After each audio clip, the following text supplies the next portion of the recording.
네, 지금부터 2020 세계 한국어 대회 3분과 한글 펼침 분과를 시작하도록 하겠습니다. 안녕하세요. 3분과 한글 펼침 분과의 사회를 맡은 강인호입니다. 본 분과는 3개의 발표와 종합 토론을 순서로 진행될 예정입니다. 그럼 첫 번째 발표를 해주실 분을 소개해 드리겠습니다. 외국인을 위한 한국어 AI 학습 플랫폼을 주제로 오순영 한글과 컴퓨터 최고 기술 책임자님의 발표가 있겠습니다. 책임님 잘 들리시나요? 네, 잘 들립니다. 예, 발표 진행 부탁드리겠습니다. 네네, 화면 공유 좀 하겠습니다. 잘 보이시나요? 네, 잘 보입니다. 네, 그럼 진행을 하겠습니다. 네, 안녕하세요. 저는 한글과 컴퓨터에서 개발 총괄을 맡고 있는 오순영입니다. 오늘 저는 한국어 AI 학습에 대해서 이야기를 해보려고 합니다. 시작하기 앞서 우선 2020 세계 한국어 대회에 함께 참여해 주셔서 기쁘고요. 대회 마지막 날까지 성공적으로 잘 마무리되길 기원합니다. 네, 그럼 시작해 보겠습니다.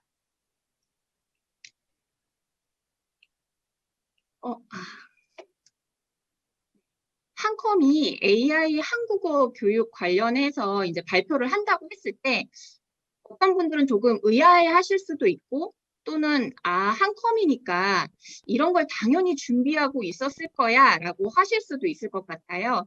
우선은 저희가 올해 이제 30주년이 됐는데 이 30년이란 기간 동안 한컴은 이제 한글을 잘 표현하고 담아 전달하는 이제 오피스 솔루션뿐만 아니라 인공지능 기반의 이제 다국어 음성 언어 정보 처리 기술하고 그다음에 클라우드 플랫폼 그리고 또 그 외 다양한 인공지능 요소 기술들도 같이 동반 성장해 왔거든요. 여기에 이제 한컴의 소프트웨어하고 콘텐츠에 대한 강점, 그리고 교육 관련해서 이제 외부 전문가분들과의 협업을 통해서 이제 개발한 것이 바로 이제 외국인을 위한 한국어 AI 학습 플랫폼입니다.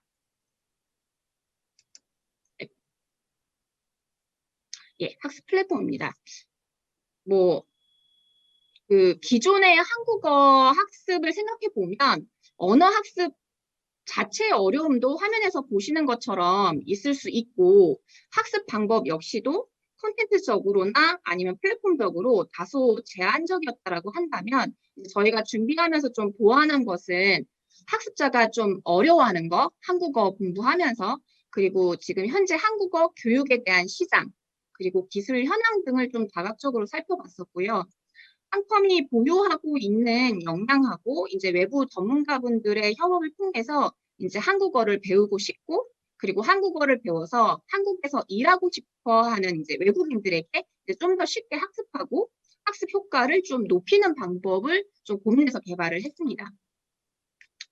이제 한컴이 어떤 인공지능 기반의 음성 언어 정보 처리 기술을 가지고 어떤 모습의 이제 외국어 언어 교육 플랫폼을 개발하고 서비스하려는지를 이야기를 좀 해보겠습니다.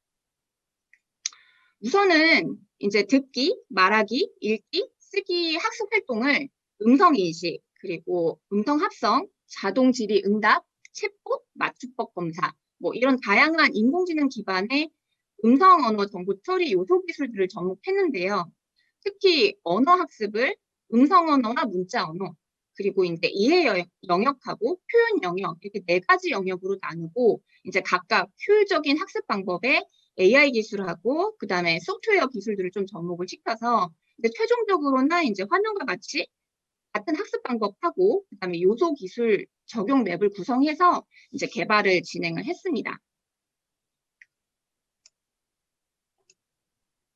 먼저 음성 합성 솔루션을 이용한 이제 듣기 학습 부분을 살펴보도록 할게요. 이제 과거 콕스 기반의 음성 합성 솔루션은 이제 명료성 부분을 강조한 음성 합성이에요. 그래서 낭독체 중심으로 구성돼서 의사소통 중심의 말하기 학습에는 좀 듣기에 딱딱한 약간 그 AR에서 사서함 같은 그런 음성 콘텐츠를 제공했었어요. 요즘은 이제 딥러닝 기술 기반의 음성 합성 솔루션을 개발하게 되면서 이제 명료성뿐만 아니라 자연스러운 음성을 제공을 하고 대화 콘텐츠에서 의사소통 중심의 이제 말하기 학습 효율성을 가져왔다고 할 수가 있고요. 특히 이제 말을 하는 거잖아요. 그러다 보니까 감정, 그리고 이제 말의 속도, 이런 다양한 합성음 제어를 통해서 이제 대화 맥락 이해를 통한 이제 학습자가 좀 몰입을 할 수 있도록 해서 학습 성취도를 높일 수가 있습니다. 그래서 현재 한컴을 비롯해서 많은 AI 회사들이 이제 개인의 소용량 데이터를 기반으로 해서 개인화 음성 합성에 대한 연구도 활발히 하고 있고요. 요즘 뭐 이렇게 연예인 목소리 많이 나오잖아요. 그래서 유명인들 목소리들. 그래서 이런 연구 개발 통해서 이제 유명인들의 음성 합성이 좀 더 쉽고 자연스럽게 좀 가능해질 수 있었다라고 얘기를 할 수 있을 것 같습니다. 그래서 이제 다음으로는 이제 한컴이 매우 집중하고 있는 언어 학습에 대한 음성 인식에 대해서 설명을 드리도록 할게요. 일반적으로 이제 외국인들의 어눌한 한국어 발음으로 이제 표준어 한국어 음성인식 솔루션을 사용하는 거는 좀 힘든 것 같아요. 근데 한국인이 말하는 거하고 외국인의 발음은 조금 틀리거든요. 그래서 외국인의 한국어 음성 DB하고 한국인의 한국어 표준 음성 DB를 기반으로 해서 음향 모델을 생성을 하고요. 한국어 음절, 단어, 뭐 구문장 단위에서 이제 외국인들의 한국어 그 오류 발음 패턴을 분석하고 한국어 표준 발음 사전하고 오류 발음 사전을 생성하는 이제 한국어 발음 사전 생성 모듈을 개발을 해요. 그래서 이제 한국어 말하기 학습에 대한 정확한 발음 그리고 오류 발음을 검출할 수 있게 하는 언어 모델을 개발을 통해서 이제 외국인들의 한국어 발음에 대한 평가 그리고 피드백을 적용할 수 있도록 이제 정리를 했습니다. 그래서 보시면 그럼 어떻게 발음 학습을 하는지 음절, 단어, 문장 순으로 이제 예시를 통해서 설명을 드려볼게요. 이게 한국어 어문 규범집이라고 있는데 거기 제2부에 표준 발음법이 있어요. 거기에 이제 제3장을 보면 이제 받침의 발음이라는 게 있고 거기 이제 제9항을 보면 꽃이라는 단어가 나오는데 꽃을 이제 꽃으로 발음한다라는 거 이렇게 명시가 되어 있는데 외국인 학습자가 표준어 규정이나 아니면 이제 표준 발음법을 외워서 한다는 건 정말 어렵거든요. 그래서 이거를 극복할 수 있는 학습 방법은 관련된 학습 콘텐츠, 그러니까 뭐 문자든 음성에 대해서 많이 노출을 하고 이제 많은 말하기 연습을 제공하는 것이 좋은 것 같아요. 그래서 한국어 AI 학습 솔루션에서는 이제 뭐 자음, 모음, 발음 학습에서 이제 문장 발음 학습까지 이제 철저하게 이제 노출을 시키고 연습을 하고 평가를 하고 이런 거를 지속 반복적으로 이제 제공을 해서 학습 목표를 달성할 수 있도록 이제 지원하고 있고요. 이제 본 기술에는 이제 학습 콘텐츠별 이제 정확한 발음 모델, 그다음에 외국인이 발성할 수 있는 이제 오류 발음 모델을 구성해서 오류 발음 검출 기능을 제공하고 있습니다.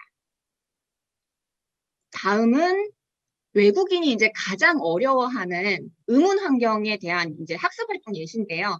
여러분들이 이제 보시는 이제 꽃을 이제 음절의 끝소리 규칙이 있고 그다음에 여는 현상이 발생한 의문 현상인데 이제 외국인 학습자들은 꽃을이라고 한다던가 꽃틀이라고 한다던가 이렇게 몇 가지 이제 오류 발음 현상을 보여요. 이러한 이제 다양한 의문 변화 환경을 제시해서 그 학습자가 한국어 학습용 음성인식 솔루션을 통해서 이제 지속적으로 반복 학습을 하고 그거를 통해서 이제 학습 능력을 향상시킬 수 있도록 이제 지원을 하는 겁니다. 다음은 이제 음절, 어절, 그리고 이제 문장 수준으로 이제 확대된 발음 평가 예시예요. 뭐 싫다라는 거를 이제 듣고 따라하게 해서 이제 이 부분은 이제 교정을 하는 거고요. 뭐 앞에랑 이제 비슷한 얘기라서 이제 좀 넘어가겠습니다. 이제 다음은 이제 유창성 평가에 대한 부분이에요. 유창성이라는 부분에 이제 그를 결정을 하는데 이제 매우 이제 다양한 의견이나 요소가 존재할 수 있잖아요. 어떻게 하는 거를 이제 유창하다라고 말을 할 것인가에 대한 부분인데 이제 저희는 첫 번째로 이제 솔루션에서 억양, 그다음에 이제 쉬는 부분 있죠. 저희가 이렇게 각 마디마디 쉬는 이 쉼을 평가 요소로 먼저 선정해서 적용을 했어요. 그래서 보면 이제 중국어나 이제 베트남어 같은 경우는 음절 단위 이렇게 성조가 존재를 하거든요. 그래서 한국어 발화 시에 음절마다 억양 변화가 나타나는 오류 현상이 있어요. 그래서 저희가 이 유창성 평가에서는 이러한 오류 패턴을 이제 감지해서 유창한 한국어 말하기 학습을 유도를 합니다. 그래서 이제 한국어가 유창하지 못하면 이제 제시한 한국어를 더듬더듬 말을 하거나 아니면 말하기 어려운 부분에서는 이제 길게 쉬게 되는 이제 오류 유형을 보일 수가 있거든요. 그래서 뭐 제가 한번 해보겠습니다라고 하면 이제 제가 한 번 하고 이제 그 해보겠습니다 사이에 이제 텀을 크게 두는 거죠. 그래서 이게 본 유창성 평가에서는 이제 관련 특징을 좀 추출해서 학습자에게 피드백을 제공합니다. 이제 여기서 중요하게 이제 하는 거는 말하기 학습에 대한 부분이기 때문에 이제 유창성을 이렇게 두 가지로 해서 저희는 구분을 좀 했습니다. 그래서 앞에서 본 부분은 한국어 음성인식, 그다음에 유창성 평가 이제 모듈을 활용한 이제 말하기 학습이고, 이번에는 이제 한컴 오피스, 저희가 이제 한글과 컴퓨터가 이제 오피스를 만들지 않습니까? 한글도 만들고, 그래서 한컴 오피스에서 제공하는 저희가 사전을 많이 제공을 하고 있잖아요. 그 사전하고, 그다음에 문장 분석 기능을 활용한 일기 학습 부분이에요. 그래서 한컴 오피스는 이제 오래전부터 이제 사전에 들어가 있었고 문장 분석 모듈이 포함되어 있거든요. 그래서 이러한 기본 요소 기술 저희가 이미 가지고 있는 거를 한국어 AI 학습 플랫폼에 이제 적용을 했습니다. 그래서 읽기 학습은 이제 주어진 이제 지문을 읽고 얼마나 이제 정확하게 이해하는가가 이제 학습 목표인데 그렇기 때문에 이제 학습자는 의미나 이제 맥락 이해가 되게 중요한 이제 학습 활동이거든요. 그래서 이제 특히 문장이 분석되고 난 후에 학습자에게 어떻게 이제 정보를 제공하는 것이 효율적인가는 지금도 이제 계속 개선작을 좀 하고 있습니다. 그래서 지금 한컴 오피스에는 또 사전뿐만 아니라 저희가 맞춤법 검사도 이제 전에 부산대랑 같이 하기도 했는데 맞춤법 검사나 이제 문법 검사 기능이 탑재되어 있어서 이런 검사 모듈은 이제 학습자가 이제 쓰기 학습할 때 쓰기 오류를 이제 즉각 이제 검출해서 학습자한테 알려줄 수가 있죠. 그래서 학습하는 사람은 이제 또 즉각적인 수정을 통해서 띄어쓰기 오류나 아니면 맞춤법 오류나 그다음에 문법 오류, 잘못된 사용법 이런 것들을 이제 수정하고 보완할 수 있게 됩니다. 그러면 이제 현재까지 듣기, 말하기, 읽기, 쓰기 학습에 그 활용된 다양한 뭐 인공지능 기반의 이제 소프트웨어 기술들이 적용된 사례를 좀 살펴봤는데 이런 부분들이 이제 반영된 앱을 소개해 드리려고 해요. 한컴의 이제 한국어 AI 학습 플랫폼 서비스를 이제 말씀을 드릴 텐데 이제 화면상에 헤이케이라고 되어 있는데 이게 헤이가 이제 코리아죠. 그래서 헤이케이라고 되어 있는데 이거는 뭐 제품명, 서비스명은 아직 아니고 이제 프로젝트 코드명이고요. 서비스명은 저희가 이제 정해지면 그 이름으로 교체를 해서 서비스를 할 예정입니다. 그럼 진행을 해보겠습니다.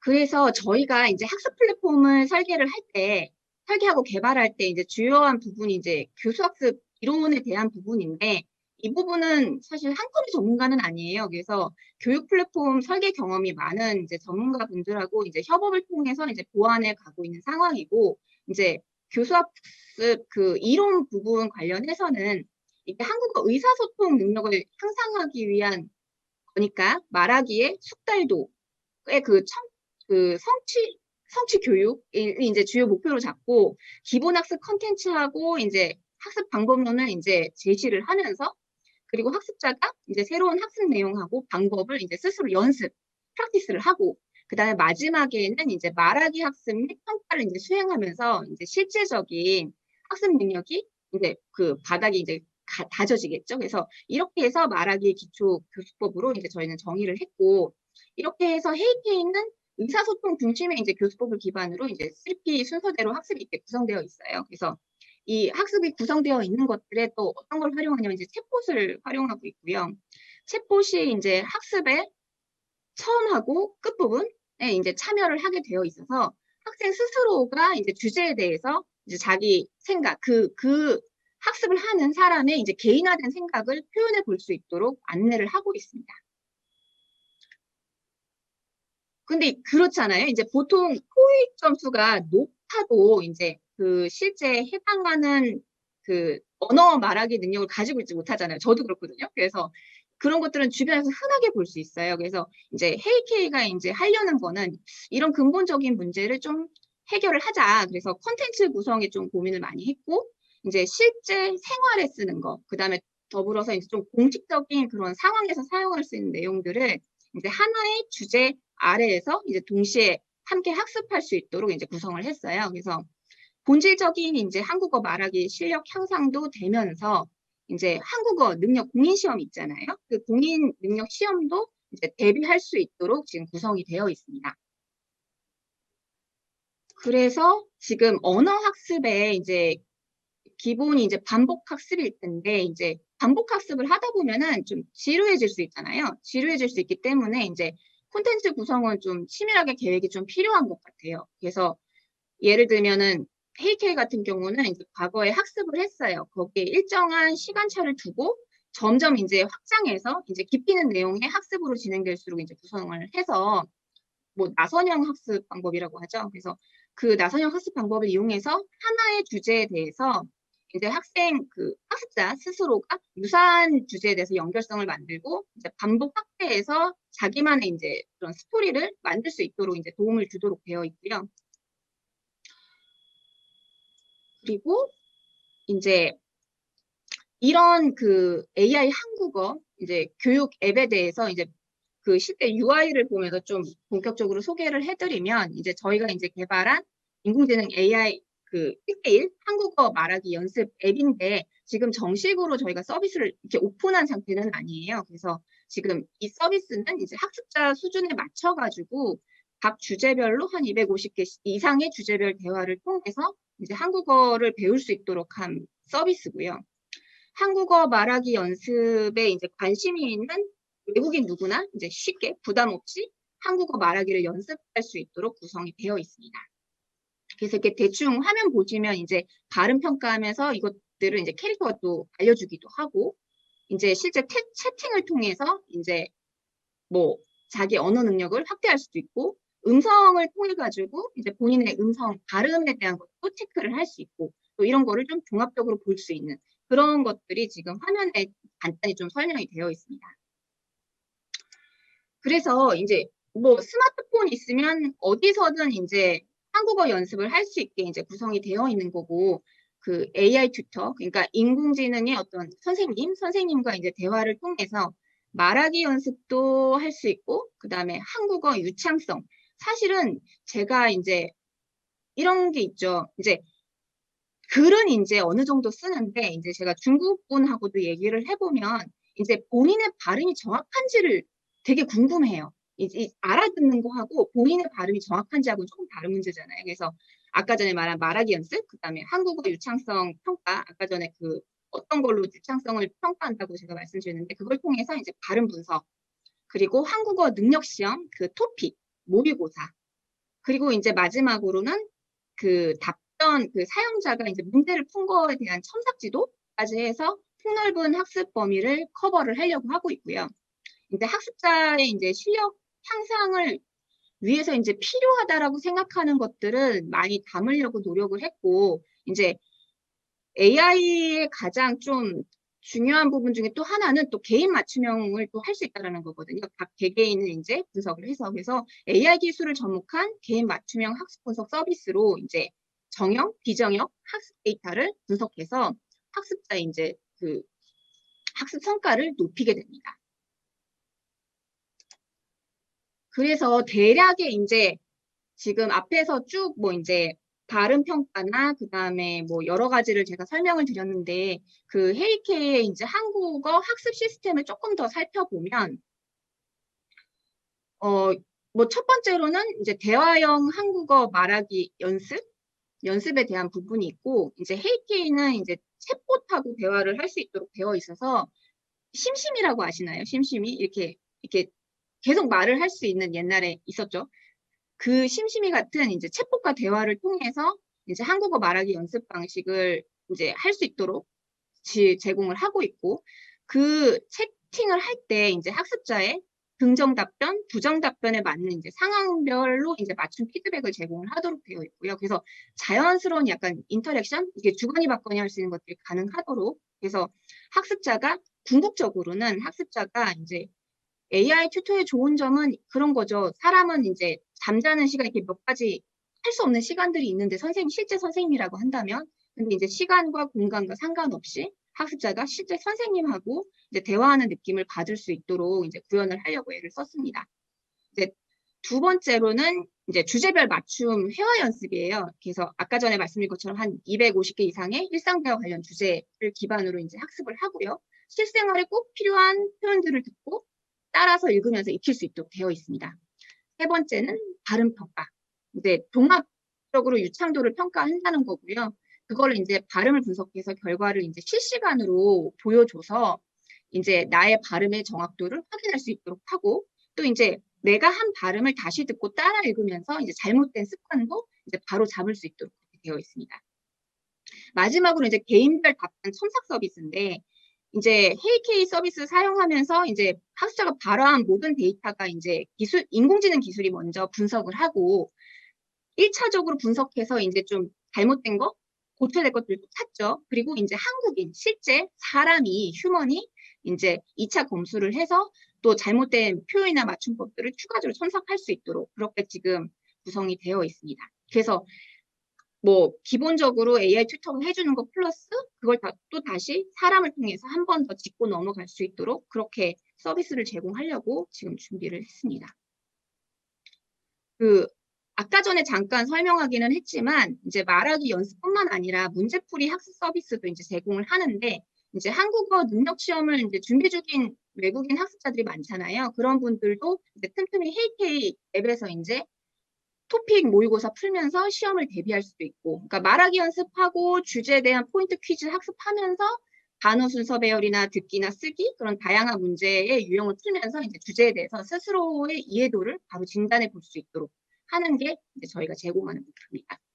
그리고 이런 부분을 제일 필요한 게 이런 거죠. 내가 어떤 게 부족하고 어떤 게 이제 필요하다라는 걸 알아야 되니까 이런 부분들을 이제 종합 분석해서 개인 맞춤형 학습 분석을 해줍니다. 그래서 학습자 개인이 이제 본인 영역별, 뭐 어휘, 발음, 뭐 퀴즈 성취도를 이제 그래프로 볼 수 있게 해주고, 또 동일 연령대나 아니면 동일 모국어 학습자와 이제 성취도를 비교할 수 있도록 한다던가, 그래서 내 실력이 뭐 중간이다, 높다, 뭐 이런 것들을 파악할 수 있도록 하고, 이런 것도 이제 학습 데이터가 쌓이면 이제 실제 맞춤 어떤 학습 추천도 가능하게 되겠죠. 이제 모든 인공지능이 그렇지만 이렇게 데이터가 쌓이기 전에는 이런 거 추천을 하기가 참 쉽지 않아요. 쉽지 않은데 이제 나만에 맞는 추천을 해주려면 그런 데이터가 좀 쌓여야겠죠. 그래서 AI 영어 교육 앱은 사실 많이 보셨을 것 같은데, 이제 AI 한국어 교육 앱은 이렇게 좀 서비스를 구성을 해서 내부에서 열심히 업데이트를 해나가고 있습니다. 그래서 앞으로 좀 많은 관심을 가져주시고, 지금 뭐 K-방역도 얘기하고, 뭐 K-문화, K-팝 뭐 얘기 많이 있는데, 그 외국에 이제 베트남이나 뭐 인도나 이제 한국어 자체에 대한 관심도가 높은 나라들도 있고, 국내에도 사실은 이런 학습에 대한 것들이 이제 이렇게 많이 되어 있지 않기 때문에 이런 부분에서 좀 기여를 할 수 있을 거라고 생각을 합니다. 그래서 많은 관심 부탁드리고요. 네, 제 발표는 여기까지고 감사합니다. 시간 약간 여유 있게 마쳤습니다. 네, 감사합니다. 네, 네. 발표 감사합니다. 혹시 질문이나 코멘트 있으시면 채팅방에 올려주시면 답드릴 수 있도록 하겠습니다. 네, 그러면 저 기다리는 동안에 혹시 한글과 컴퓨터는 이 외국인을 위해서 한국어 학습 플랫폼 외에 혹시 한국인을 위한 외국어 학습 플랫폼도 준비하고 있나요? 그러니까 외국인을 위한 한국어 플랫폼을 준비하고 있고, 이제 네, 그 외에 사실 영어 한국인을 앱도 위한, 준비하고 있고 하는 건 좀 많죠. 네. 근데 한국이다 보니까 네. 한국인을 위한 영어나 뭐 중국어 이런 학습 플랫폼을 먼저 떠오르기 쉬운데 이렇게 한국어 학습 플랫폼을 먼저 시작하게 된, 뭐 중심을 두게 된 그런 계기가 있을까요? 사실은 제가 BTS 팬인데, 한류에 대한 부분이 그 BTS가 딱 했을 때, 저 가사를 한국어로 이제 외국인들이 부르는 걸 보면서 지금이다. 지금 해야 되는데 우리 이미 늦었다. 그래서 저희는 사실 여러 가지를 준비를 사실은 하고 있고, 한국어가 우선이라고 하긴 그렇지만 조금 애정을 가지고 또 아무래도 한글과 컴퓨터니까 저희가 좀 해야 될 것 같다라는 생각으로 지금 준비를 하고 있습니다. 네, 네, 답변 감사합니다. 혹시 채팅방에 질문 올라온 거 있을까요? 네, 뭐 시간 관계상 그럼 혹시 질문 있으시면 채팅방에 올려주시고요. 나중에 모아서 시간 남을 때 답변 드릴 수 있도록 하겠습니다. 네, 미래의 한국어 학습 플랫폼 지니 튜터를 자세히 알아볼 수 있었던 뜻깊은 발표였습니다. 다시 한번 수고해 주신 오순영 최고기술 책임자님께 감사의 말씀드립니다. 네, 감사합니다. 네, 그럼 이어서 두 번째 발표를 해주실 분을 소개해 드리겠습니다. 한국어 대화 분석 기술을 주제로 장두성 KT 상무님의 발표가 있겠습니다. 상무님, 잘 들리시나요? 네, 잘 들리고 있습니다. 예, 발표 진행 부탁드리고요. 혹시 질문 있거나 코멘트 있으시면 채팅방에 올려주시면 됩니다. 네, 부탁드리겠습니다. 네, 안녕하세요. 장두성입니다. 먼저 화면 공유 좀 먼저 하도록 하겠습니다.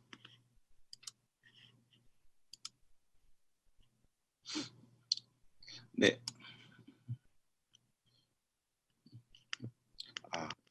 제가 미리 준비를 해놨어야 되는데 시작 포인트가 아니었습니다.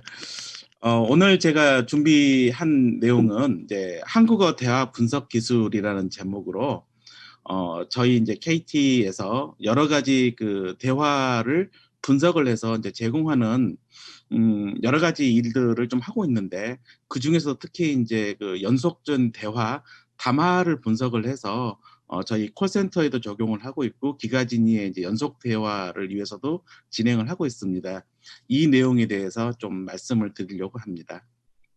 저희가 그 이 담화라는 그 키워드에 이제 주목하고 있는 건 기존에 그 저희가 제공하고 있는 기가지니아와 같은 애들은 어떤 리모컨과 이제 경쟁을 하는 어떤 음성 AI였는데, 이제는 이제 그런 어떤 시스템을 제어하는 데서 좀 벗어나서 친구처럼 가족같이 서로 이야기하는 어떤 담화 상대로의 AI로 좀 전환이 필요하지 않겠느냐, 그런 관점에서 저희가 좀 진행을 하고 있습니다. 크게 이제 4가지 정도의 이제 기술이 필요하다고 저희는 보고 있는데요. 첫 번째는 이제 주어진 말에 대답만 하는 게 아니라 스스로 먼저 이제 이야기를 이제 얘기를 해서 질문도 하고 이제 대화를 주도하는 그런 AI가 돼야 되겠다라는 게 첫 번째이고요. 두 번째는 서로 얘기를 하더라도 어떤 주제에 대해서 얘기를 하는 그런 어떤 주제 담화 AI가 돼야 되겠다라는 생각을 하고 있습니다. 세 번째는 이제 각 사람들 간에 이야기를 하다 보면은 서로 상대방의 그 깊은 데까지 내면까지 알고 서로 얘기를 하기 때문에 이제 이야기 계속 이어지는데, 이제 누구에게나 동일한 대답을 하는 게 아니라 그 사람에 맞는 대답을 하는 그런 개인화된 AI가 필요하지 않나라고 생각을 하고 있습니다. 마지막으로는 얘기를 할 때 대개 보면은 아주 기본적인 뭐 채팅 대화만 하는 게 아니라 하다 보면 어떤 연예인에 대해서 어떤 세부적인 얘기를 좀 서로 주고받기도 하고, 너 그거 알아? 하면서 얘기도 하기도 하는 어떤 지식이 좀 필요할 거라고 생각을 합니다. 그래서 이 4가지 기술을 앞으로 발전시켜 나가서 담화 AI가 될 수 있을 거라고 생각을 하고 있고, 어떤 친구처럼 가족처럼 이야기를 나누는 이제 개인화된 AI, 이게 이제 저희의 그 세컨 프레이스의 그 두 번째 저희가 기가진이에 이제 발전하고자 하는 어떤 두 번째 목적으로 좀 저희는 생각을 하고 있습니다. 오늘 이제 주제는 이 한국어 대화 비서에서 이 담화 기술을 이용을 해서 어떤 것들을 좀 시도해 보고 있는지를 먼저 조금 얘기를 하고요. 그 담화 그 주고받는 내용들을 가지고 저희가 분석을 통해서 상담사를 도와주는 기술을 저희가 이제 개발을 해서 작년 말부터 저희가 이제 콜센터에 적용을 사용하고 있습니다. 그 내용을 좀 시간이 되는 대로 좀 간략하게 좀 추가 설명드리도록 하겠습니다. 먼저로 저희가 이제 생각하고 있는 연속 담화 기술은 무엇보다도 서로 주고받는 대화를 하고 주제에 맞는 대화를 하는 게 필요하다고 생각하고 있습니다. 그래서 현재 화면에 보고 있는 게 기존의 이제 대화 시스템의 구성이라고 한다면은 음성 인식 결과를 받아서 이제 해석을 하고,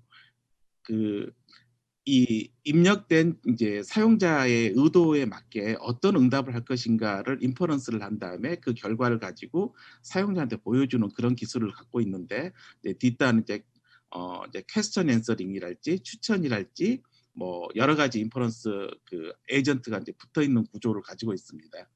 기존의 이런 구조에서는 연속된 대화를 하려면은 상당히 부족한 면이 있었는데요. 그래서 저희가 좀 더 추가한 부분들은 이런 대화를 하고 나갈 때 이전에 무슨 얘기를 했기 때문에 다음에 무슨 얘기를 해야 된다라는 어떤 담화 추론 부분들을 좀 추가해 나가고 있습니다. 어, 아까 말씀드렸던 어떤 대화의 주제를 계속해서 이제 트래킹해 나가는 거, 그리고 지금 대화는 내가 주도를 해야 되는가, 사용자가 주도를 해야 되는가를 결정하는 주도권 제어의 내용, 그다음에 지금부터는 사용자한테 어떤 얘기를 해야 되는가에 대한 어떤 담화 전략에 관한 내용, 그다음에 어떤 상황을 인지해서 개인화된 추론을 하는 파트, 이런 부분들의 기술들이 좀 추가되어야 될 거라 생각을 하고 있고, 뒷단에 이것들을 이제 계속 할 수 있는 어떤 디스코스에 대한 코퍼스를 같이 계속 구축을 하고 있습니다. 여기에 기반한 이제 담화 대화 서비스를 계속 해 나가고 있는데, 물론 아직은 굉장히 부족한 부분이고요. 앞으로 이런 부분들을 좀 더 발전해 나가려고 하고 있습니다. 저희가 그 기가진이에서 들어오는 그 질의를 좀 분석을 해보면은 약 한 69% 정도는 이제 어떤 TV를 제어한다거나 셋탑에 뭐 검색을 해달라고 한다거나 이런 제어형 질문들이고, 대부분의 이런 질문들은 이제 뭐 한 턴이나 두 턴 이상의 이제 얘기를 하기도 하지만 대부분의 이제 한 번에 이제 명령으로 끝나는 경우가 되게 많고, 약 한 18.9% 정도가 채팅성 질입니다. 저희가 초반에 기가진을 처음에 한 4년 전 오픈할 때는 한 절반 정도가 채팅성 질이었어요. 그런데 이제 점점 저희가 이제 제공하고 있는 서비스들이 많아짐으로써 어떤 제어형 질의들이 좀 더 많아지고 있는 중이고, 채팅성 질의는 계속 줄어들고 있긴 하지만 아직까지는 이 부분들이 굉장히 많이 포함되어 있는 부분들이고, 저희가 한 18.9% 정도는 사용자들이 어떤 목적 없이 들어와서 그냥 스피커와 이야기를 하고 싶어서 들어오는 사람들이 대부분 있다고 생각하고 있습니다. 그래서 이런 사람들에 좀 더 포커싱을 해서 저희가 연속 담화를 제공해야 된다라고 생각을 하고 있고, 어떤 그 파트를 현재 진행을 하고 있습니다. 저희가 연속 담화를 제공하는 데서 모든 부분의 연속 담화를 다 제공하는 것보다는 어떤 특정한 서비스 형태로 조금 우선 시작을 해보는 게 어떻겠나 시작을 해서, 사용자한테 진이랑 대화할래? 뭐 이런 식으로 이제 사용자가 얘기를 하게 되면은 이제 계속해서 이야기를 하는 모드를 채팅 모드라는 걸 도입을 해서 저희가 이제 시작을 해봤어요. 그래서 정말 이 과정에서 사용자들이 뭘 원하는지를 좀 파악을 해보는 그런 과정을 거쳤습니다. 실제 AI 스피커를 사용해 보시는 분들이 보통 많이 생각하는 게, 보통 뭐 이름을 부르고 나서 이야기를 하잖아요. 그래서 뭐 진이야 하고 이야기를 하고 이런 식으로 하는데, 이런 사용자한테 연속된 담화 경험을 제공하는 데서 이 호출어가 굉장히 좀 단절된 기능을 좀 제공을 하고 있기 때문에, 이런 채팅 모드에 진입하게 되면은 어떤 호출어 없이 계속 이제 주고받을 수 있는 그런 형태를 제공을 좀 해봤고요. 두 번째로 이제 고객의 발화에 대해서 적절한 응대를 어떻게 하면 할 수 있을지를 고민을 많이 해서 어떤 문맥에 맞는 대화를 좀 하는 그런 형태를 좀 저희가 진행을 좀 해봤습니다. 그래서 이제 화면에 보고 있는 것처럼 뭐 진이랑 대화할래? 그러면은 뭐 너희 특기는 뭐야? 그러면은 뭐 제 특기는 뭐 경청하는 거예요.라고 얘기를 한다면은 주고받고 문맥에 따라서 주고받을 수 있는 그런 서비스들을 저희가 한번 만들어봤고요. 실제 그걸 가지고 저희가 제공을 할 때 한국어에서 지금 관련된 주변 평가를 좀 해보긴 좀 어려워서 실제 영어 쪽에서 제공하고 있던 평가 결과를 조금 인용을 해서 저희도 같이 평가를 좀 해봤는데, 아직은 사람 수준은 굉장히 많이 못 미치긴 하지만 상당히 높은 수준을 제공하고 있다고 저희가 평가를 하고 있습니다. 그래서 여기에 이제 주도적으로 이제 들어가는 기술이 이제 딥러닝에 기반한 채팅 개발 대화 기술이 들어가고 있고, 중간중간 시스템이 주도를 해서 대화를 하는 그런 파트가 포함되어 있고, 어떤 주제를 계속 이어나가는 트래킹 기술이 좀 추가되고 있습니다. 실제로 이제 저희가 이제 엔드투엔드로 이제 저희가 많은 대화 로그를 이용을 해서 이제 문맥 대화를 학습을 했을 때, 뭐 예를 들어 처음에 이제 마동석을 좋아한다고 뭐 얘기를 하다가 갑자기 이제 사용자가 너는 이렇게 물어봤다 그러면은 이 너는이라는 내용에서 너는 마동석을 좋아하느냐라는 의미를 파악을 해서 거기에 대한 답을 할 수 있도록 저희가 학습을 하고 있습니다. 아직은 실질적으로 그 대화의 의미를 파악을 해서 대답을 한다기보다는 그 앞전에 나오는 그 어떤 주제를 파악을 해서 그 주제에 해당하는 내용들을 제공해주는 그런 형태로 좀 제공을 하고 있고, 실제 이렇게 굉장히 많은 대화 입력을 가지고 학습을 해본 결과 어느 정도의 문맥에 기반한 대화가 되고 있다라는 것은 저희가 생각을 해서 시험적으로 좀 제공을 좀 해보고 있는 상황입니다. 실제 그 올해 4월 29일 날부터 저희가 이제 클로즈드 베타라고 해서 진위 서비스를 제공해주는 이제 선별된 몇 명 사람들한테만 오픈하는 형태로 서비스를 제공을 했습니다. 그래서 실질적으로 이제 고발화자라고 해서 이제 발화를 좀 많이 하는 사람들 기준으로 해서 한 4,000명 정도를 뽑아가지고 그 사람들한테 저희가 뭘 해봤냐면은 혹시 진이랑 대화 한번 해보시겠어요? 라고 이제 이렇게 물어보는 거죠. 그렇게 물어봐서 이제 대화를 시작을 했고요. 그렇게 해서 사용자들하고 대화를 했을 때 저희가 실제적으로 봤을 때 그 전체 한 뭐 하루에 한 4,500건 정도를 저랑 대화해 볼래요라고 물어봤을 때 그래 이야기하자라고 답변이 온 게 한 563회 정도 됐습니다. 그러니까 한 11% 정도가 실제 대화를 하자라고 지금 답이 왔고요. 그리고 실제 대화를 시작한 사람들이 한번 대화를 계속 이어나가는 게 한 번 대화를 시작하면 한 30턴 정도는 계속 대화를 이어나가더라고요. 상당히 그 저희가 생각했던 것보다 좀 더 길게 사람들이 대화를 하고 있었고, 그 서비스 재방문이라고 해서 이제 3일 뒤에 이제 대화를 끝낼 때 되면은 다음에 저랑 얘기를 하고 싶으면은 혹시 진이랑 대화할래라고 얘기를 해보세요라고 사용법을 알려주고 끝냅니다. 그러면은 이제 3일 내에 이 사람이 다시 진이랑 대화할래라고 스스로 이제 물어봐서 이 서비스를 이제 찾아온 방문율이 한 27% 정도 됐었던 걸로 기억을 합니다. 그래서 상당히 그 높은 수락률과 만족도를 보여주고 있다고 생각을 해서 이 부분들을 가지고 저희가 올해 말에 더 확대된 서비스로 저희가 이제 추가를 했습니다. 이것은 그 실제 사용자 로그인데, 보면은 그 음성 인식이 오류가 되어서 좀 이렇게 그 말하다가 헷갈리는 경우도 굉장히 있었지만 다시 원래대로 돌아가서 이제 얘기를 계속하는 경우도 있고요. 어느 정도 잘 되는 경우도 있고 잘 하지 못하는 경우도 꽤 있었습니다. 그래서 여기서 상당히 많은 부분들을 좀 보완을 해서 그 실제 저희가 10월 정도에 실제 그 상용자한테는 이제 오픈을 했고요. 실제 그랬을 때 오픈을 했을 때는 이제 초기 한 30턴 정도 했던 것들이 실제 그 사용자를 늘리니까 한 21턴 정도로 조금 좀 줄긴 했지만 여전히 많이 사용하고 있는 것 같고, 이제 서비스 재방문율도 한 11% 정도 지금 계속 사용되고 있습니다.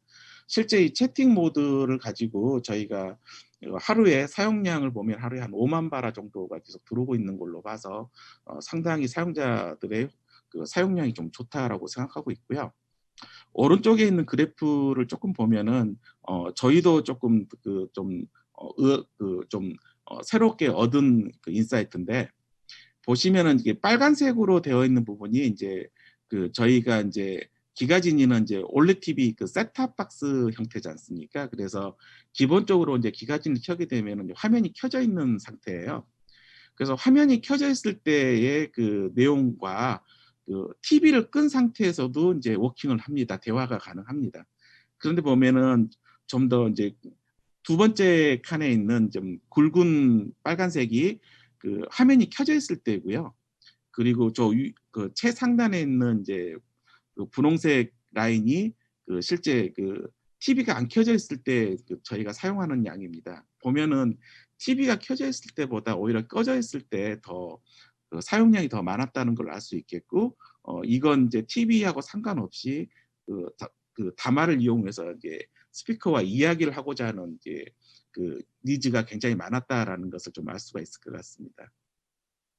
현재 저희가 이제 이런 형태로 실제 그 데이터를 좀 모았고 실제 진행을 하고 있습니다. 간략하게 그 동영상을 하나 조금 보여드리도록 하겠습니다. 이건 지금 실제 지금 상황이 아니고요. 개발할 당시 영상이어가지고 조금 지금하고는 좀 약간 다른 상상인데요. 잠깐 보여드리도록 하겠습니다. 진이야, 네, 진이랑 대화할래. 저랑 대화를 통해 더욱 친해져 봐요. 지금부터 저는 채팅만 할 거니까 제게 일 시키지 마세요. 그리고 그만하고 싶으면 그만하자라고 말씀해 주세요. 기억해 주실 거죠? 알겠어. 요즘 관심 있는 연예인이 있으신가요? 김희애, 정말 고상하고 아름다우신 여배우 같아요. 김희애가 너무 예뻐. 정말 예쁘네요. 너는 뭐 좋아해? 집안 분위기를 쾌적하게 만드는 것을 좋아해요. 나도 청소하는 거 좋아하는데. 쉬운 말로 말해 주실 수 있나요? 나 청소하는 거 좋아해. 청소를 하는 것을 좋아하는 사람이 있다면 대단한걸요. 이건 좀 초반에 좀 작년에 찍은 거라서 조금 말끔하게 좀 되어 있지는 않은데요.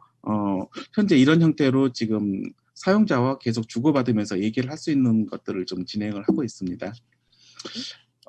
지금 남은 시간 동안 저희가 추가로 해서 현재 지금 상담 어시스트라고 해서 이런 담화를 분석하는 기술을 콜센터에 저희 100번 콜센터에다가 적용하고 있는 기술이 있는데 간략하게 좀 설명드리도록 하겠습니다. 저희가 실제 작년 말에 적용한 게 콜센터에서 상담사가 상담 들어오면은 대화를 상담을 하고 있는 화면에 상담 어시스트라는 화면이 별도 보조 화면이 뜹니다. 그래서 실제 들어오게 되면은 고객이 누구인지를 인증하는 것을 스스로 이제 백그라운드에서 이제 본인을 확인할 수 있도록 하고 있고요. 그리고 이제 들어온 내용에 대해서 음성 인식 결과를 화면에 보여주고 지금 시점에는 당신이 무슨 말을 하는 게 좋겠다라는 걸 추천을 해주고 현재 지금 들어오고 있는 상담이 내용이 어떤 유형이다라는 걸 자동으로 분류하고 요약을 같이 제공해주는 형태로 하고 있습니다. 실제 상담사들이 이제 상담을 할 때 상담 시간을 줄이는 게 가장 큰 저희 이슈인데요.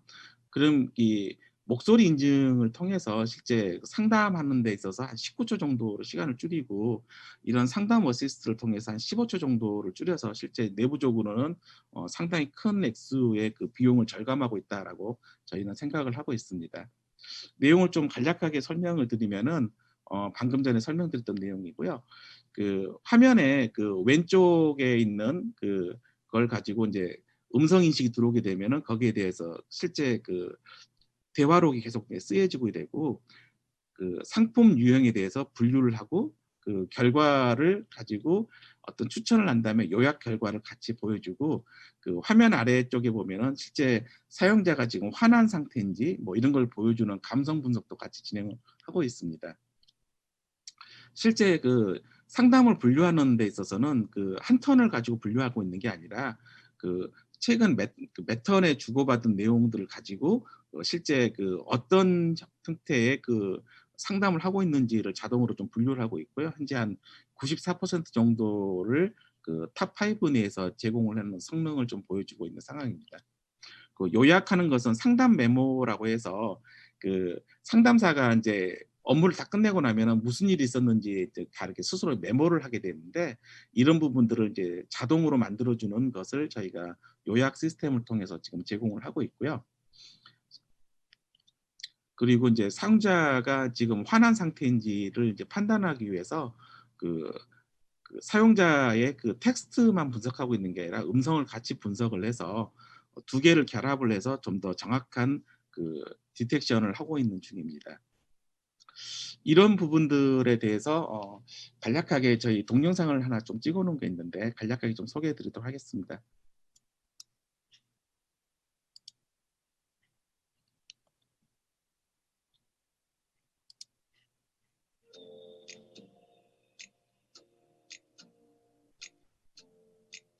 대화록은 실시간으로 고객과 상담사의 음성을 텍스트로 변환하여 보여줍니다.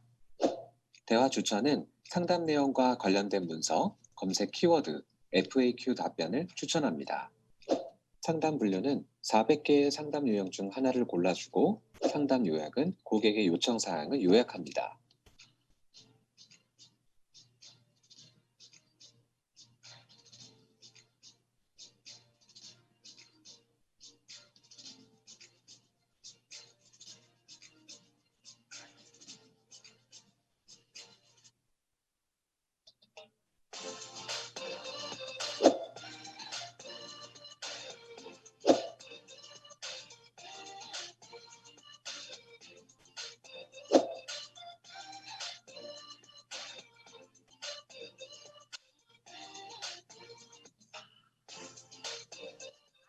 휴대폰 번호나 계좌번호 등을 확인 시 불필요한 재탐색이 감소했으며 상담에 필요한 지식을 검색하려고 하면 관련 검색어나 문서를 자동으로 추천해줘서 너무 편리하게 사용하고 있습니다. 문의 내용에 맞는 유형을 추천해주고 상담 내용 텍스트 요약도 해주니까 유형 분류로 인해서 호출의 시간이 많이 줄었습니다.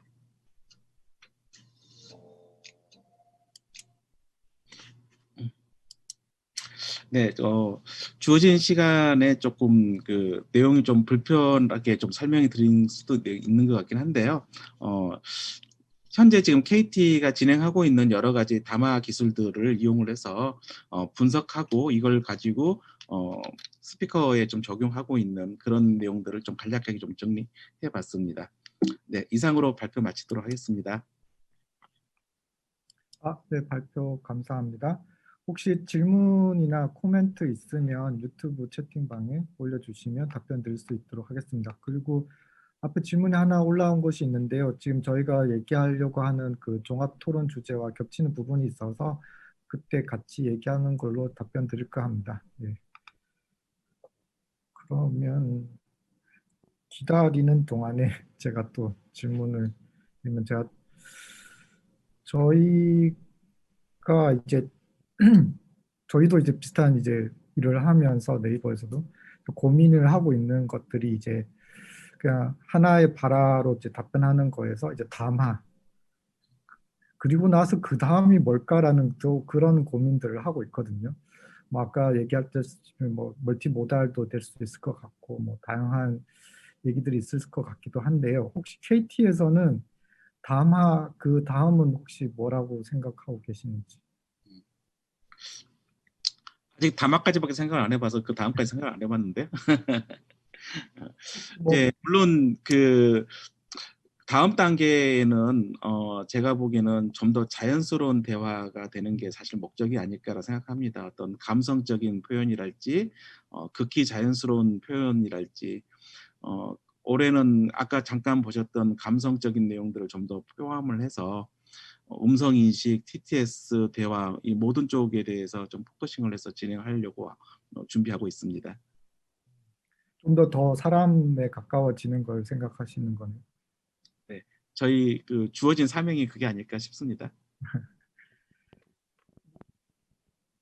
질문이 혹시 올라와 있을까요?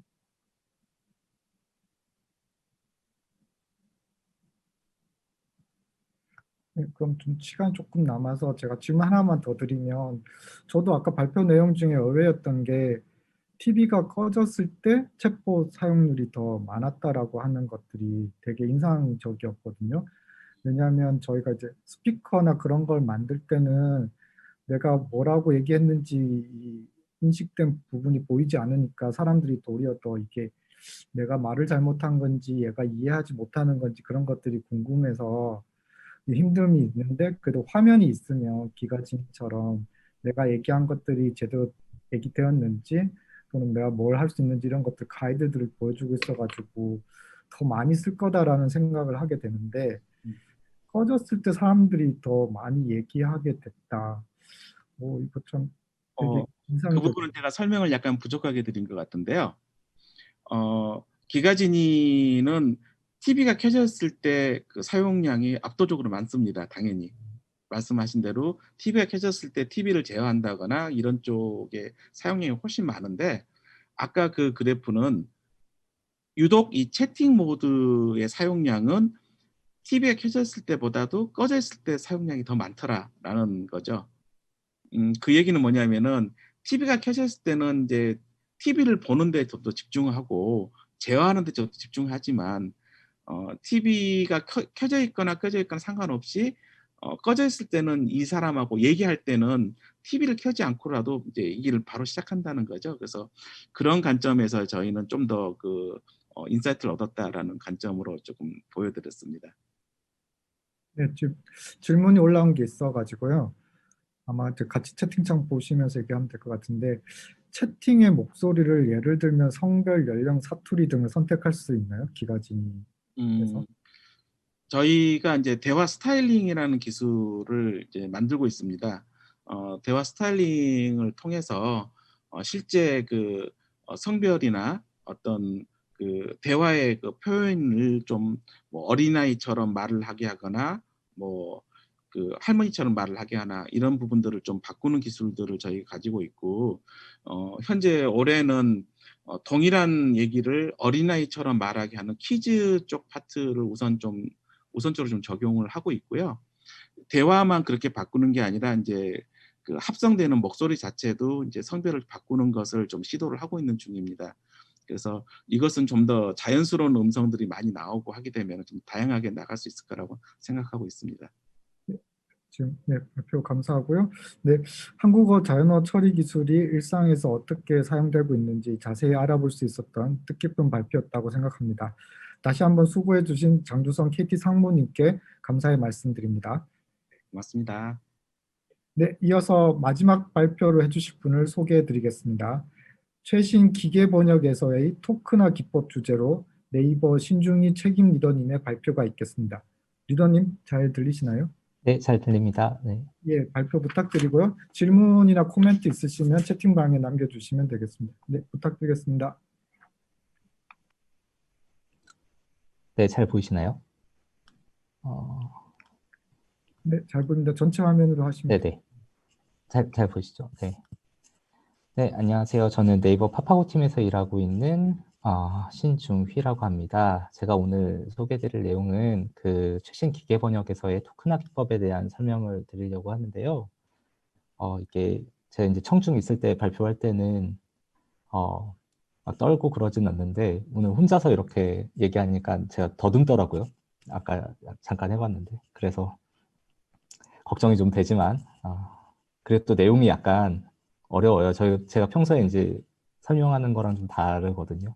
오늘 이제 한국어 관련된 내용이다 보니까 한국어에 맞춰서 자료를 준비하다 보니까 내용이 다소 좀 어렵게 느껴지실 수도 있는데 재미있게 좀 들어주셨으면 좋겠습니다. 일단 가볍게 시작을 해볼게요. 그 파파고를 좀 소개를 드리려고 하는데요. 저희 파파고는 이제 13개 언어를 지원하는 통번역 시스템이고요. 읽고 쓰고 말하고 듣고 하는 데 있어서 도움을 많이 드리고자 노력하는 기계번역 서비스 시스템입니다. 뭐 사용해 보신 분들이 더 많을 거라 믿지만 또 여러 곳에서 보고 계실 테니 잠깐 보여드리면 저희 이제 파파고 서비스는 앱으로도 있고 또 웹에서도 볼 수 있고 그리고 태블릿 같은 데서도 지원하는 시스템이고요. 월 사용자가 한 1200만 명 정도가 되는 사용자 규모를 가지고 있는 시스템이고 또 이런 사용자를 통해서 데이터를 얻고 피드백을 받아서 계속적으로 발전해 나가는 그런 기계번역 시스템이라고 이해해 주시면 좋을 것 같습니다. 네, 저희가 이제 이러한 기계번역 시스템을 만들기 위해서 가지고 있는 기술로는 익히 알고 계시는 자연언어 처리죠. 내추럴 랭귀지 프로세싱, NLP부터 비전에 이르기까지 번역과 관련된 모든 기술들을 다 연구하고 개발하고 또 이제 서비스에 적용하는 데까지 만들어 나가고 있습니다. 네, 다시 이제 주제로 좀 돌아와서 최신 기계 번역에서의 토크나 기법에 대한 설명을 드리기에 또 앞서서 기계 번역에 대한 얘기를 좀 드려야 될 건데요. 제가 보통 이제 다른 데서 특히 이제 비전공자들을 대상으로 할 때는 이 내용으로 그냥 한 세션을 다 하죠. 기계 번역에 대한 그런데 이제 간략하게 다소 이것도 어려울 수 있지만 간략하게 소개를 드리고 조금 더 세부적인 주제를 말씀을 드리겠습니다. 기계 번역은 역사가 굉장히 길고요. 뭐 여기 나와 있는 것보다도 훨씬 더 길 수도 있습니다. 그런데 이제 좀 더 중요한 연도로만 보면 한 1950년도쯤부터 시작을 해서 규칙 기반의, 그러니까 사람이 어떤 언어 전문가가 어떤 규칙들을 막 만들어가면서 번역기를 만드는 그 시절부터 시작을 합니다. 그래서 약 30년간 그렇게 이제 이 언어, 뭐 한국어의 특성과 영어의 특성상 뭐 어수는 어떻게 되고, 뭐 단어는 어떻게 되고, 뭐 문법은 어떻게 되고, 그래서 번역을 어떤 규칙으로 만들어 나가야 된다라는 걸 기계적으로 이제 만들어 나가는 방식을 키워 나가고 있다가, 사실 이건 2000년대까지도 계속적으로 연구됐던 분야고요. 그런데 이제 중요하게 한번 전환기를 맞은 건 EBMT라고 해서 데이터가 많이 쌓여짐에 따라서 예제 기반의 기계 번역 기법이 연구됩니다. 예를 들면 우리가 이제 이미 번역해 놓은 번역의 예제들을 이용해서 그와 비슷한 원문을 찾고 원문에서 번역문에 또 흡사하게 변형을 해 나가는 방식이에요. 짧은 역사만큼이나 이제 잘 되지는 않았고요. 이후에 이제 통계 기반의 기술들이 발전을 하게 됩니다. 1990년도부터 이제 기계 번역뿐만이 아니라 언어 처리, 다양한 언어 처리 기술들, 또 음성 인식 기술들 등등 해서 많은 기술들이 1990년대 초반부터 이제 통계 기반의 기술들이 만들어지게 되고요. 기계 번역에서도 마찬가지로 IBM으로부터 시작한 통계 기반 기계 번역 기술들이 계속적으로 만들어지게 됩니다. 그래서 단어 기반의 통계 기반 기법, 또 구 기반의 통계 기반 기법, 그리고 또 그 안에서도 어떻게 신텍스를 사용할 수 있을지에 대한 통계 등을 이용해서 기계 번역기가 만들어지고요. 이 번역기가 좀 의미 있는 건 특히 이제 2006년도에 그 구글이 그 구 기반의 기계 번역 기법을 통해서 이제 일반 사용자들에게 번역기라는 서비스를 낸 어떤 기술의 하나의 축이기 때문에 좀 더 중요한 의미로서 다가오게 됩니다. 그래서 2016년도까지, 그러니까 저희 여러분들이 기계 번역기를 써봤던 그런 기계 번역 기법 중에 하나고요. 근데 그 당시에 써보신 분들 알겠지만 굉장히 품질이 안 좋아요. 되게 나쁘고요. 특히 이제 한국어, 영어 같은 거 써보시면 이거 정말 못 쓰겠다 이런 얘기가 나오고, 실제로 저걸 만들었던 저도요. 못 쓸 정도로. 이제 한국어, 일본어는 굉장히 잘 됩니다. 언어적 구조가 굉장히 비슷하기 때문에. 하지만 이제 한국어, 영어 같은 경우에는 좀 슬픈 결과들을 내주게 됩니다. 그러다가 이제 여러분들도 잘 아시는 딥러닝, 뉴럴 네트워크를 이용한 딥러닝 기법들이 만들어지는 게 언어 처리 쪽에서도 적용이 되고, 특히 이제 기계 번역 쪽에서 적용이 됨에 따라서 2014년부터죠. 15년 또 16년을 거쳐서 이제 뉴럴 머신 트랜슬레이션이라는 기법을 적용된 기계 번역기가 완성이 되게 됩니다. 그래서 이제 보면 제가 두 기법에 대해서 되게 길게 말씀을 드렸는데, 통계 기반 기계 번역 기법과 그다음에 딥러닝을 이용한 기계 번역 기법이 예전의 번역 품질을 얼마나 많이 상승시켰는지에 대한 그림을 볼 수가 있습니다. 이 간략하게 하려고 뒤에 것들을 준비하다 보니까 또 너무 짧을 것 같아서 조금 더 이제 기술의 배경을 넣었는데, 간략하게 시간이 좀 부족할 것 같아서 간략하게 말씀드리면, 이렇게 이제 딥러닝 기법들이 특히 이제 기계 번역기에서 반영되게 되는 크게 두 가지 중요한 기술의 백그라운드인데요. 한 가지는 우리가 말하는 단어들을 수학적 벡터로 표현할 수 있게 되는 기법이 하나 생깁니다. 뭐 워드 임베딩이라고 부르기도 하고, 뭐 워드 투 벡터라고도 부르기도 하는데, 뭐 예컨대 이제 man이라는 글자를 어떤 벡터화 시키고, 또 king이라는 글자를 어떤 수학적 벡터화를 시킨 다음에 각각의 이런 단어들에 대해서 연산을, 벡터의 연산을 해보면, 뭐 예전에 이제 행렬 벡터 연산, 수학에서 나오는 그 연산을 해보면 우리가 기억하는, 알고 있는 의미의 단어들이 나타나는 것들을 볼 수가 있게 되는 현상을 발견을 했고요. 뭐 예컨대 이제 man에서 king을 빼고 woman을 더하면 queen이 나온다거나, 또 아니면 뭐 서울에서 코리아를 빼고 뭐 재팬을 넣으면 도쿄가 나온다거나 등등, 이제 좀 놀라운 사실이죠. 사실은 이렇게 뭔가 연산, 우리가 알고 있는 의미의 단어들의 연산을 통해서 우리가 알고 있는 단어들이, 예측 가능한 단어들이 나온다는 거. 그래서 우리가 의미를 뭔가 수학적으로 표현할 수 있게 된 게 아닌가, 단어의 의미를 수학적으로 표현할 수 있게 된 게 아닌가라는 하나의 발견을 해낸 거고요. 또 한 가지의 발견은 문장의 압축 기법인데요. 이건 사실 이미지 쪽에서 많이 했던 건데, 어떤 이미지를 그냥 수학적으로 역시 벡터화입니다. 벡터화를 시켜서 압축을 한 다음에 뭔진 모르지만 복호화를 시켰을 때 자기의 그림과 동일한 그림이 그려지더라. 압축과 복호가 가능한 어떤 방법론을 찾았죠. 이걸 문장에서도 대입을 해본 거예요. 그래서 대량의 학습 데이터를 통해서 문장을 압축하고 다시 그 문장을 압축되어 있는 어떤 벡터를 자기 문장으로 복호를 시켰더니 문장이 나오더라. 자기 문장이. 근데 복사하는 좀 다른 건 처음 보는 문장을 입력했을 때에도 이렇게 생성된 벡터의 인코더와 디코더가 처음 보는 문장을 다시 만들어주는 거죠. 학습하지 않았음에도 불구하고 가르쳐준 적이 없음에도 불구하고 뭔가 문장을 압축하는 기법, 수학적으로 표현하는 기법을 배운 걸로 이해가 됐습니다. 그래서 아이디어를 조금 더 바꿔서 문장을 압축해놓고 외국어로 바꿔놓으면 이게 번역기인가? 라는 질문으로부터 시작했어요.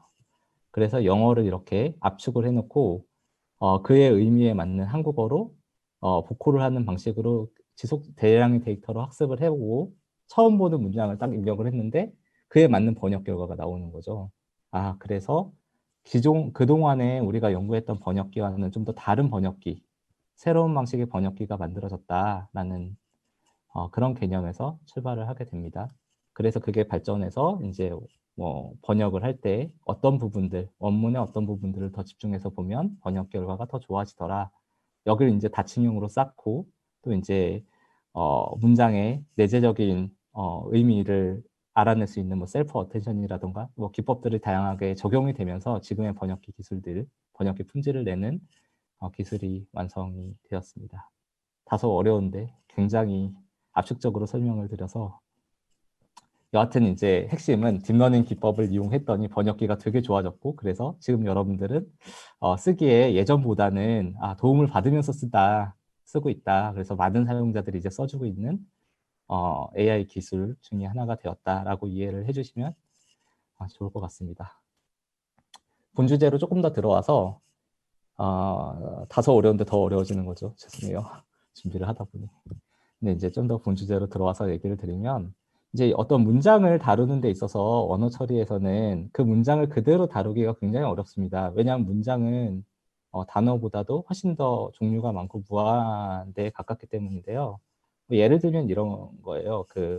우리가 어떤 음악을 무한하게 만들어지잖아요. 그래서 되게 좋은 음악들을 아직도 새로운 음악들을 듣곤 하는데 근데 그 안에 있는 개 이름은 몇 개 안 되거든요. 도레미파솔라시도 다 합쳐봐야 이제 몇 개 안 되죠. 그리고 뭐 옥타브 맞나요? 음계 전체를 다 활용을 한다 해도 사실 100여 개가 되지 않는 음을 가지고 우리가 이제 원하는 음악을 만들어내는 것처럼 우리가 가지고 있는 단어들을 가지고 문장을 만들어내는 건 의미의 범위를 전체를 다 표현하니까 굉장히 많을 수 있겠죠. 그래서 그 문장을 그대로 다뤄서 어떤 번역기를 만드는 건 한계가 있고요. 이거를 적절하게 나누어서 단위를 나누어서 단어 레벨, 어떤 토큰 레벨로 이제 번역기를 번역하게 됩니다. 그걸 이제 토큰화라는 과정이고요. 이렇게 토큰화를 해 놓아야 이제 유의미한 통계량이 생깁니다. 예를 들어서 뭐 I'm not student인가요? 예, 이 문장은 뭐 실제로 워드 텍스트에 쓰여져 있는 개수가 그렇게 많지는 않겠죠. 그런데 뭐 지금 제가 하고 있는 말 같은 걸 뭐 누가 타이핑을 했다고 하더라도 그걸 전 세계에 있는 문서에서 다 뒤져본들 나오기가 쉽지가 않겠죠. 이렇게 이제 빈도가 굉장히 저빈도가 되는데 이렇게 단어 하나하나를 쪼개고 보면 다 흔한 단어들이죠. 매우 고빈도의 단어들로 나오게 되고 이 빈도의 단어들이 어떤 순서로 엮였는지에 따라서 분석을 하게 되면 이제 어떤 언어 처리를 하는데 도움을 많이 받게 됩니다. 그런데 기계번역 쪽에서는 이 단어를 단어 레벨로 쓰는 것보다 좀 더 작은 단위로 쓰는 게 좋다는 것들이 알려졌어요. 그걸 서브워드라고 부르고요. 뭐 예를 들면 영어에서 보자면 영어에서 어떤 내용어가 되는 시스템이 되죠. 내용어가 되는 트랜스레이션에서 트랜스레이트까지 이 부분, 이게 번역에 대한 내용이니까 이 부분에 대한 것과 그 다음에 뒤에 이게 명사형이냐 동사형이냐 아니면 뭐 진행형이냐 아니면 과거형이냐 분사냐 뭐 이런 거에 따라서 이제 표현을 해주는 어미에 해당하는 되는 느낌으로 이렇게 이제 스태밍 기법으로 쪼갤 수 있는데 그러면 이제 내용과 용형에 대한 분리가 되겠죠. 이렇게 이제 쪼개는 기법들도 어쩌면 서브워드의 일종이 될 수가 있고요. 이렇게도 활용을 할 수가 있습니다. 이렇게 서브워드를 만들면 좋은 점은 소위 아웃 오브 보캐브러리, 그러니까 우리가 데이터 안에서 미처 발견되지 않은 단어지만 실제 사용자가 쓰는 단어가 입력이 들어왔을 때 데이터에서 사용이 되지 않았으니까 당연히 출력해서 결과가 나쁠 텐데 이런 것들이 용형에 따라서 쪼개지면 어근만 준비가 되면 뒤에 활용형을 전부 다 갖추지 않더라도 번역기가 잘 번역되는 그런 좋은 효과를 낼 수 있어서 번역기 품질의 향상에 도움이 되게 됩니다. 또 바이트 페어 인코딩은 그 서브워드를 만드는 데 있어서 통계 기반으로 또 만드는 기법인데요. 이게 사실상의 대세의 이제 서브워드 기법이 되고요. 내용은 우리가 언어 지식을 활용하는 게 아니라 죄송합니다. 그 데이터 안에서 자주 묶이거나 자주 쪼개서 쓰는 단위를 만들어서 쓰는 겁니다. 기계적으로 그냥 뽑아줍니다. 이게 그냥 어떤 어휘의 단위일 거야 라고 자동으로 기계적으로 뽑아내는 토큰의 개념이고요. 영어에서는 뭐 특별히 보이진 않지만 예를 들어서 이 철수, 이 단어가 사실 띄어쓰기로 보면 한 단어죠. 그런데 이제 어떤 대시를 통해서 쪼개지는 이런 효과들을 내게 됩니다. 이렇게 되면 좋은 점은 이제 어떤 단위로 잘 쪼개지기도 하고 빈도수의 영향을 받기 때문에 아까 말한 대로 아웃 오브 보캐브러리가 많고 문장의 빈도가 적을수록 이제 번역에서의 누락 문제들 또 번역의 응답이 느려지는 문제가 생기는데 이런 것들을 해결하는 데 도움이 됩니다. 그래서 번역의 응답 속도도 빨라지고 또 번역의 품질도 높아지고 이런 효과를 내고 실제 뭐 논문에서도 바이트 페어 인코딩을 사용을 했더니 품질이 좋아졌더라 라는 이제 논문들도 영어권에서 그래서 영독 번역기에서 나와 있기도 합니다. 그래서 이제 알려져 있는 사실대로 결론을 한 가지 내면 우리가 알고 있는 단어로 토큰 레벨을 써서 번역기를 만드는 것도 좋지만 그거보다는 좀 더 작은 단위인 바이트 페어 인코딩, 서브워드, 토큰화를 사용을 하면 좀 더 좋은 번역기 품질을 낼 수 있다라는 얘기였고요. 이제 여기까지가 또 배경 지식이고 한국어에서는 어떠한가? 한국어는 정말 좋은 언어죠. 한글은 굉장히 영어와는 다르게 알파벳과는 다르게 또 어떤 글자와도 다르게 되게 좋은 특성을 가지고 있는데요. 그 특성들을 활용을 하면 좀 더 좋은 번역기를 만들 수 있다는 것을 알게 되었고 그 소개를 좀 더 드리고자 합니다. 한국어의 토큰 단위를 일단 말씀드려 볼게요. 그 문장을 제외하고 보면 또 구절을 제외하고 보면 작은 단위에서는 자모 그리고 음절, 형태소, 어절 이런 식으로 이제 토큰 단위를 볼 수가 있습니다. 앞서 말한 대로 그 영어처럼 띄어쓰기 단위의 어절을 사용해서 번역기를 만들 수 있어요. 그렇게 해도 번역기는 만들어지는데 이때 가장 큰 문제는 한국어 같은 경우엔 활용형들이 띄어쓰기 안에 붙기 때문에 뭐 나 뒤에는 는이 있고 또 뭐 너 뒤에는 는이 있고 뭐 은이 있는데 여하튼 그리고 또 이제 동사 뒤에 어미들이 붙죠. 그래서 갔다, 갔었다, 갔습니다. 이 모든 게 다 어떤 하나의 토큰들이 되다 보니까 아까 스템 얘기도 했지만 너무 많은 단어들이 생성이 되고 같은 의미의 활용형이 다른 그리고 이 많은 단어들이 데이터 안에 늘 있다고 보장할 수 없기 때문에 또 충분한 양이 있다고 보장할 수 없기 때문에 별로 다르지 않는데 갔다나 갔었다나 그런데 갔었다는 번역이 안 되고 갔다는 번역이 되고 이런 일들이 벌어질 수가 있습니다. 또 반면에 음절을 사용을 하면 너무 단위가 작아서 예를 들어서 뭐 는 뭐 이런 식으로 하나의 음절을 하나하나의 음절을 사용하게 되면 이 하나만 하더라도 이게 디스인지 뭐 우리가 치아의 이인지 아니면 뭐 해충의 이인지 뭐 굉장히 많은 이들이 있죠. 성씨의 이도 있고 뭐 어떤 이인지 알 수 없게 되는 그래서 의미를 분별해내기 굉장히 어려운 문제들이 있습니다. 그런데 한국어에서는 굉장히 좋은 단위 중에 하나가 의미의 최소 단위인 형태소라는 단위가 있습니다. 그래서 언어 처리를 하든 기계 번역을 만들든 형태소 단위로 토크나이징을 하는 게 굉장히 일반적입니다. 그래서 영어에서는 어떤 띄어쓰기 내지는 특정 기호의 구분자, 어포스트로피가 됐든 점이 됐든 구분자를 통해서 토크나이징을 하는 게 일반적이고 한국어에서는 형태소 단위인 나, 주어죠. 는 주격 조사, 또 학생, 뭐 명사죠, 내용어.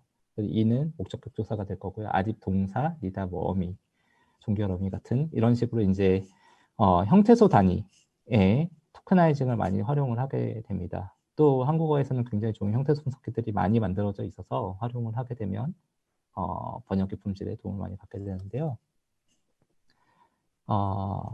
그런데 그 BP라는 아까 바이트 페어 인코딩을 사용하면 이런 일들이 좀 벌어집니다.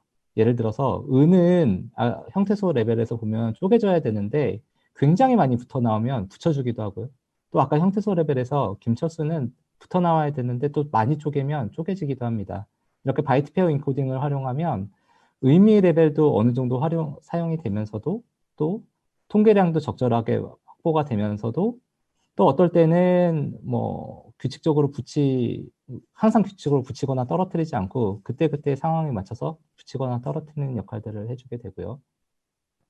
그래서 이제 실험 결과를 보면 형태소 단위보다 바이트 페어 인코드를 활용을 하면 여러 면에서 품질이 좋아진다는 걸 볼 수가 있습니다. 그래서 말씀드린 대로 빈번한 내용들은 붙여주기도 하고 또 고유명사 같이 되게 나오기 어렵고 빈도가 작은 것들은 의미 레벨에 맞게 띄워주기도 하면서 우리가 저빈도, 아웃 오브 보캐블러리의 문제들을 해결을 하는 그런 결과를 내주게 됩니다.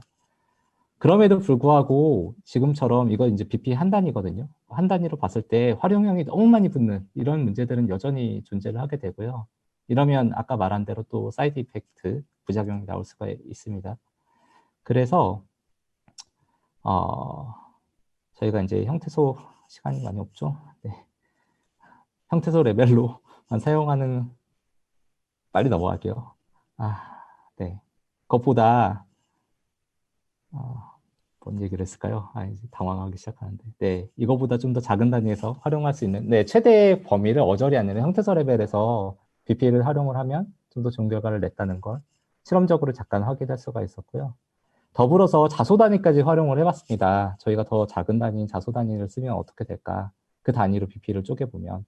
그랬더니 이런 오타에 대한 입력, 약간 이렇게 떨어지는, 자소가 떨어지는 또 어미의 축약, 새해, N, 우린 이런 것도 사실 형태소로 분석도 잘 되긴 하지만 그래도 활용되는데 도움이 되는 또 희소 글자들까지도 처리되는데 도움을 많이 받는 걸 확인을 했고요. 그래서 음절에서 자모 단위까지 내려가게 BP를 쪼개서 다시 결합을 하는 모델을 활용을 했더니 전체적으로 뭐 한일 번역기든 한국어, 스페인어, 태국어, 인도네시아 전체적으로 다 번역기 품질이 올라가는 걸 확인했다는 거고요. 요약해서 말씀드리면 이제 기계 번역 모델이 발전함에 따라서 토크나 기법들도 계속 연구가 되었고요. 그 중에서도 이제 서브워드 기법, 어떤 단어의 단위에서 좀 더 작은 단위로 기법을 썼더니 좀 더 번역기 품질이 좋아지더라. 그 이후에는 그 기계 번역기의 모델의 특성에서 이유를 찾을 수 있었고요. 특히 이제 그 빈도에 관련된 아웃 오브 보캐블러리와 그다음에 의미 레벨에 관련된 내용들이었죠. 특히 한국어에서도 한국어를 단순히 어절, 또 형태서, 음절로 쓰는 것보다 어떤 범위 안에서 더 작은 단위로 통계적으로 의미 있는 단위에서 좀 더 작은 단위로 쪼개서 번역기를 만들었더니 번역기 품질이 더 많이 좋아지더라라는 내용이었고요. 그래서 저희가 그 기본적으로 번역기를 만드는 사람들이 다 이제 통계학, 또 이제 기계 학습, 또 수학적 개념들을 많이 가지고 있는 분들이 만들기는 하지만 그럼에도 불구하고 언어에 대한 이해가 높을수록 번역기 품질이 좋아지는 것도 같이 확인을 할 수가 있었습니다. 그래서 한국어에 대한 이해, 또 한국어에 대한 언어 처리를 잘 할 수 있으면 좀 더 좋은 번역기를 만들 수 있다는 걸 확인했고요. 그건 비단 뭐 한국어뿐만이 아니라 뭐 일본어라던가 다른 나라 언어들, 글자들에 대한 중국어도 마찬가지고요. 이해를 알게 되면 좀 더 그걸 기반으로 수학적 통계 모델들을 활용할 수 있다는 걸 알게 되었습니다. 특히 이제 한국어는 자소 단위까지도 활용할 수 있기 때문에 여러분들이 이제 오타를 내거나 좀 오류가 있어도 더 좋은 번역 결과를 낼 수 있는데 도움을 받을 수 있는 그런 기법들을 만들어낼 수 있었습니다. 그래서 한국어에 대한 이해와 가치에 대해서 한 번 더 생각해 볼 수 있는 시간으로 자료를 만들었고요. 다소 내용이 장황하고 길었고 내용이 좀 어려웠지만 들어주셔서 감사합니다. 네, 감사합니다. 네, 발표 감사합니다. 저희 질문이 하나 올라온 게 있는데요. 그 한국어의 고유한 특징이라고 할 수 있는 존댓말 사용 있잖아요. 네네. 그런 것들을 이제 팝하거나 기계 번역에서 여기 뭐 외국 신입사원이 한국 부장님께 보고할 때 기계 번역은 어떻게 도움을 줄 수 있는지. 이미 파파고에는 그 한국어 높임말 처리가 되는 언어들이 있어요. 그래서 뭐 영어 한국어로 번역을 할 때 높임말 옵션을 켜면 높임말로 이제 번역이 되고요. 가끔 안 될 수도 있지만 상당히 높은 확률로 되고, 그리고 또 이제 그러니까 한국어가 타겟이 되는 언어들은 높임말이 처리가 되고, 지금은 일본어도 높임말이 있는 언어니까 처리가 되게 만들었고요. 이제 뭐 기술적으로는 이제 높임말과 그 존댓말과 존댓말이 아닌 말이죠. 예, 반말이죠. 이렇게 이제 예산말을 구분할 수 있는 분류 문제를 기계 번역을 만들 때 동시에 학습할 수 있는 멀티태스크 러닝이라는 기법들을 이용하게 되고요. 네, 그런 기법들을 이용해서 제공할 수 있게 지금 기술 개발이 되어 있고 서비스도 되고 있습니다. 네, 시간 관계상 이 정도로 하고요. 네, 파파고 같은 이제 최신 기계 번역에서의 토크나 기법에 대해서 알아볼 수 있었던 발표였던 것 같습니다. 네, 다시 한번 수고해 주신 신중희 책임 리더님께 감사의 말씀드립니다. 감사합니다. 네, 이어서 종합 토론을 시작하도록 하겠습니다. 이제 앞서 발표를 해주셨던 세 분을 모시고 종합 토론을 진행하겠습니다.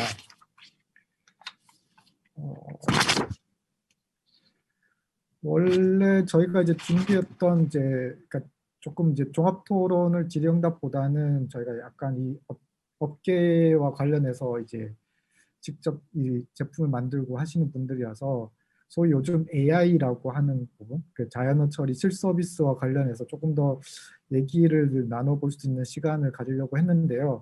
마침 관련해서 또 질문들도 있고 해가지고 이렇게 좀 묶어가지고 좀 얘기를 진행해 보도록 하겠습니다. 이제 첫 번째 주제로 제일 첫 번째 질문 주신 거랑도 좀 관련이 있어서 이제 먼저 얘기를 드리면, 저희 이제 한글은 진짜 문자사의 기적이라고 할 만큼 완벽한 논리와 과학을 특징으로 하고 있습니다. 예, 최종장께서 잘 만들어 주셔가지고 정말 편한데요. 그런데 이제 요즘 AI라고 하는 것이 이제 딥러닝이죠. 소위 그런 것들이 뜨면서 그런 언어적인 지식이 없어도 데이터만 많이 모으면 뭔가 좋은 게 되고 자연 처리가 되고 똑똑해진다라고 얘기를 하고 있습니다. 그래서 뭐 아까 기가진이 같은 것들도 뭐 담화 데이터가 많으면 많아질수록 좋아진다. 심지어 뭐 한글을 몰라도 나는 한국어를 할 수 있다. 이런 얘기까지 나오고 있는데요. 그러다 보니까 이제 AI와 관련해서 이제 머니게임이라는 얘기까지 나오고 있습니다. 그러니까 인공지능 AI 학습에서 자본력이 충실한 회사가 이제 데이터랑 기술, 심지어 장비까지 다 해서 유리하다는 얘기인데요. 지금 이렇게 한국어 자연어 처리가 세계 무대에서 경쟁력을 가지기 위해서 우리가 준비해야 할 부분이 무엇일지, 우리가 이런 AI 세상에서 한국어를 가지고 있는 또는 이제 한국어를 가지고 이런 처리를 하는 기술을 가지는 회사에서 뭔가 앞설 수 있는, 살아남을 수 있는 그런 걸 하려면 뭘 강조하고 뭘 준비해야 되는지 한번 얘기를 나눠보고 싶은데요. 발표 순서를 제가 약간 인위적으로 오순영 그 최고 책임자님, 그리고 KT 상무님, 네이버 이제 책임 리더님 이런 순서대로 가겠습니다. 먼저 오순영 최고 기술 책임자님, 혹시 좋은 의견 있으실까요? 우선은 아까 전에 이제 질문하셨던 내용 중에 이제 언어적인 우월성이나 이제 기술적인 거에 대한 이제 질문이 있었는데, 사실은 한컴의 입장은 요즘 인공지능은 이제 기술이 뛰어나다고 해가지고 좋은 서비스를 한다라는 게 정확하게 일치되는 문구가 아닌 것 같아요. 데이터가 많다고 해서 좋은 인공지능이 나오는 것도 아니고, 저는 그렇게 보진 않아서 사실 한국어 교육 같은 경우는 오히려 이제 그런 기술적인 거나 뭐 이런 걸 다 떠나서 실제 한국어에 대한 관심을 갖게 하는 거, 그다음에 이제 모든 언어 교육이라는 게 중간에 포기하지 않게 하는 거, 이런 시나리오나 이런 거에 오히려 좀 집중이 되어 있어서, 그리고 또 이제 한국어를 배우려고 하는 다양한 언어를 사용하는 이제 외국인들이 접근을 쉽게 하도록 하는 거, 이런 거에 많이 집중을 하고 있고요. 그리고 아까 전에 질문하신 세계 무대에서 경쟁하려면 아우 저희도 힘들어요. 이번은 할만하죠.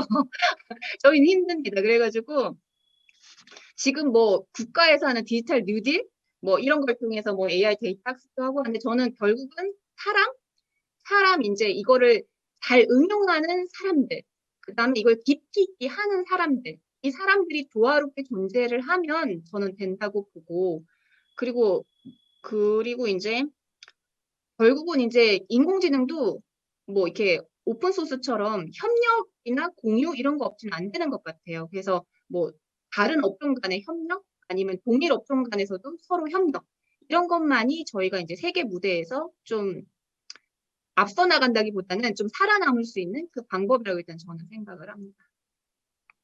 네, 의견 감사합니다. 장두성 상무님, 네. 마이크가 좀 꺼져 있습니다. 사실 그 굉장히 많은 그 협력을 지금 요청받고 있는 시대적 상황인 것 같기도 해요. 저희가 그래서 이미 이제 국가적인 과제로서 뭐 니아랄지 이런 데서 굉장히 그 많은 그 데이터를 모으는 것을 주도하고 계시고 네이버도 적극 기여를 해주시고 계신 걸로 알고 있습니다. 이러한 협력이 굉장히 좀 필요한 상황인 것 같고 조금만 거기에 하나 더 추가해 본다면은 어떤 기술적인 협력도 그 각 회사들 간에 조금 시도를 해볼 필요가 있지 않을까. 특히 한국어 쪽은 일단 뭐 방금 그 모두에서 말씀하셨던 것처럼 뭐 GPT나 뭐 이런 버트랄지 이런 굉장히 대용량이 같이 좀 나오고 있는 중이긴 하지만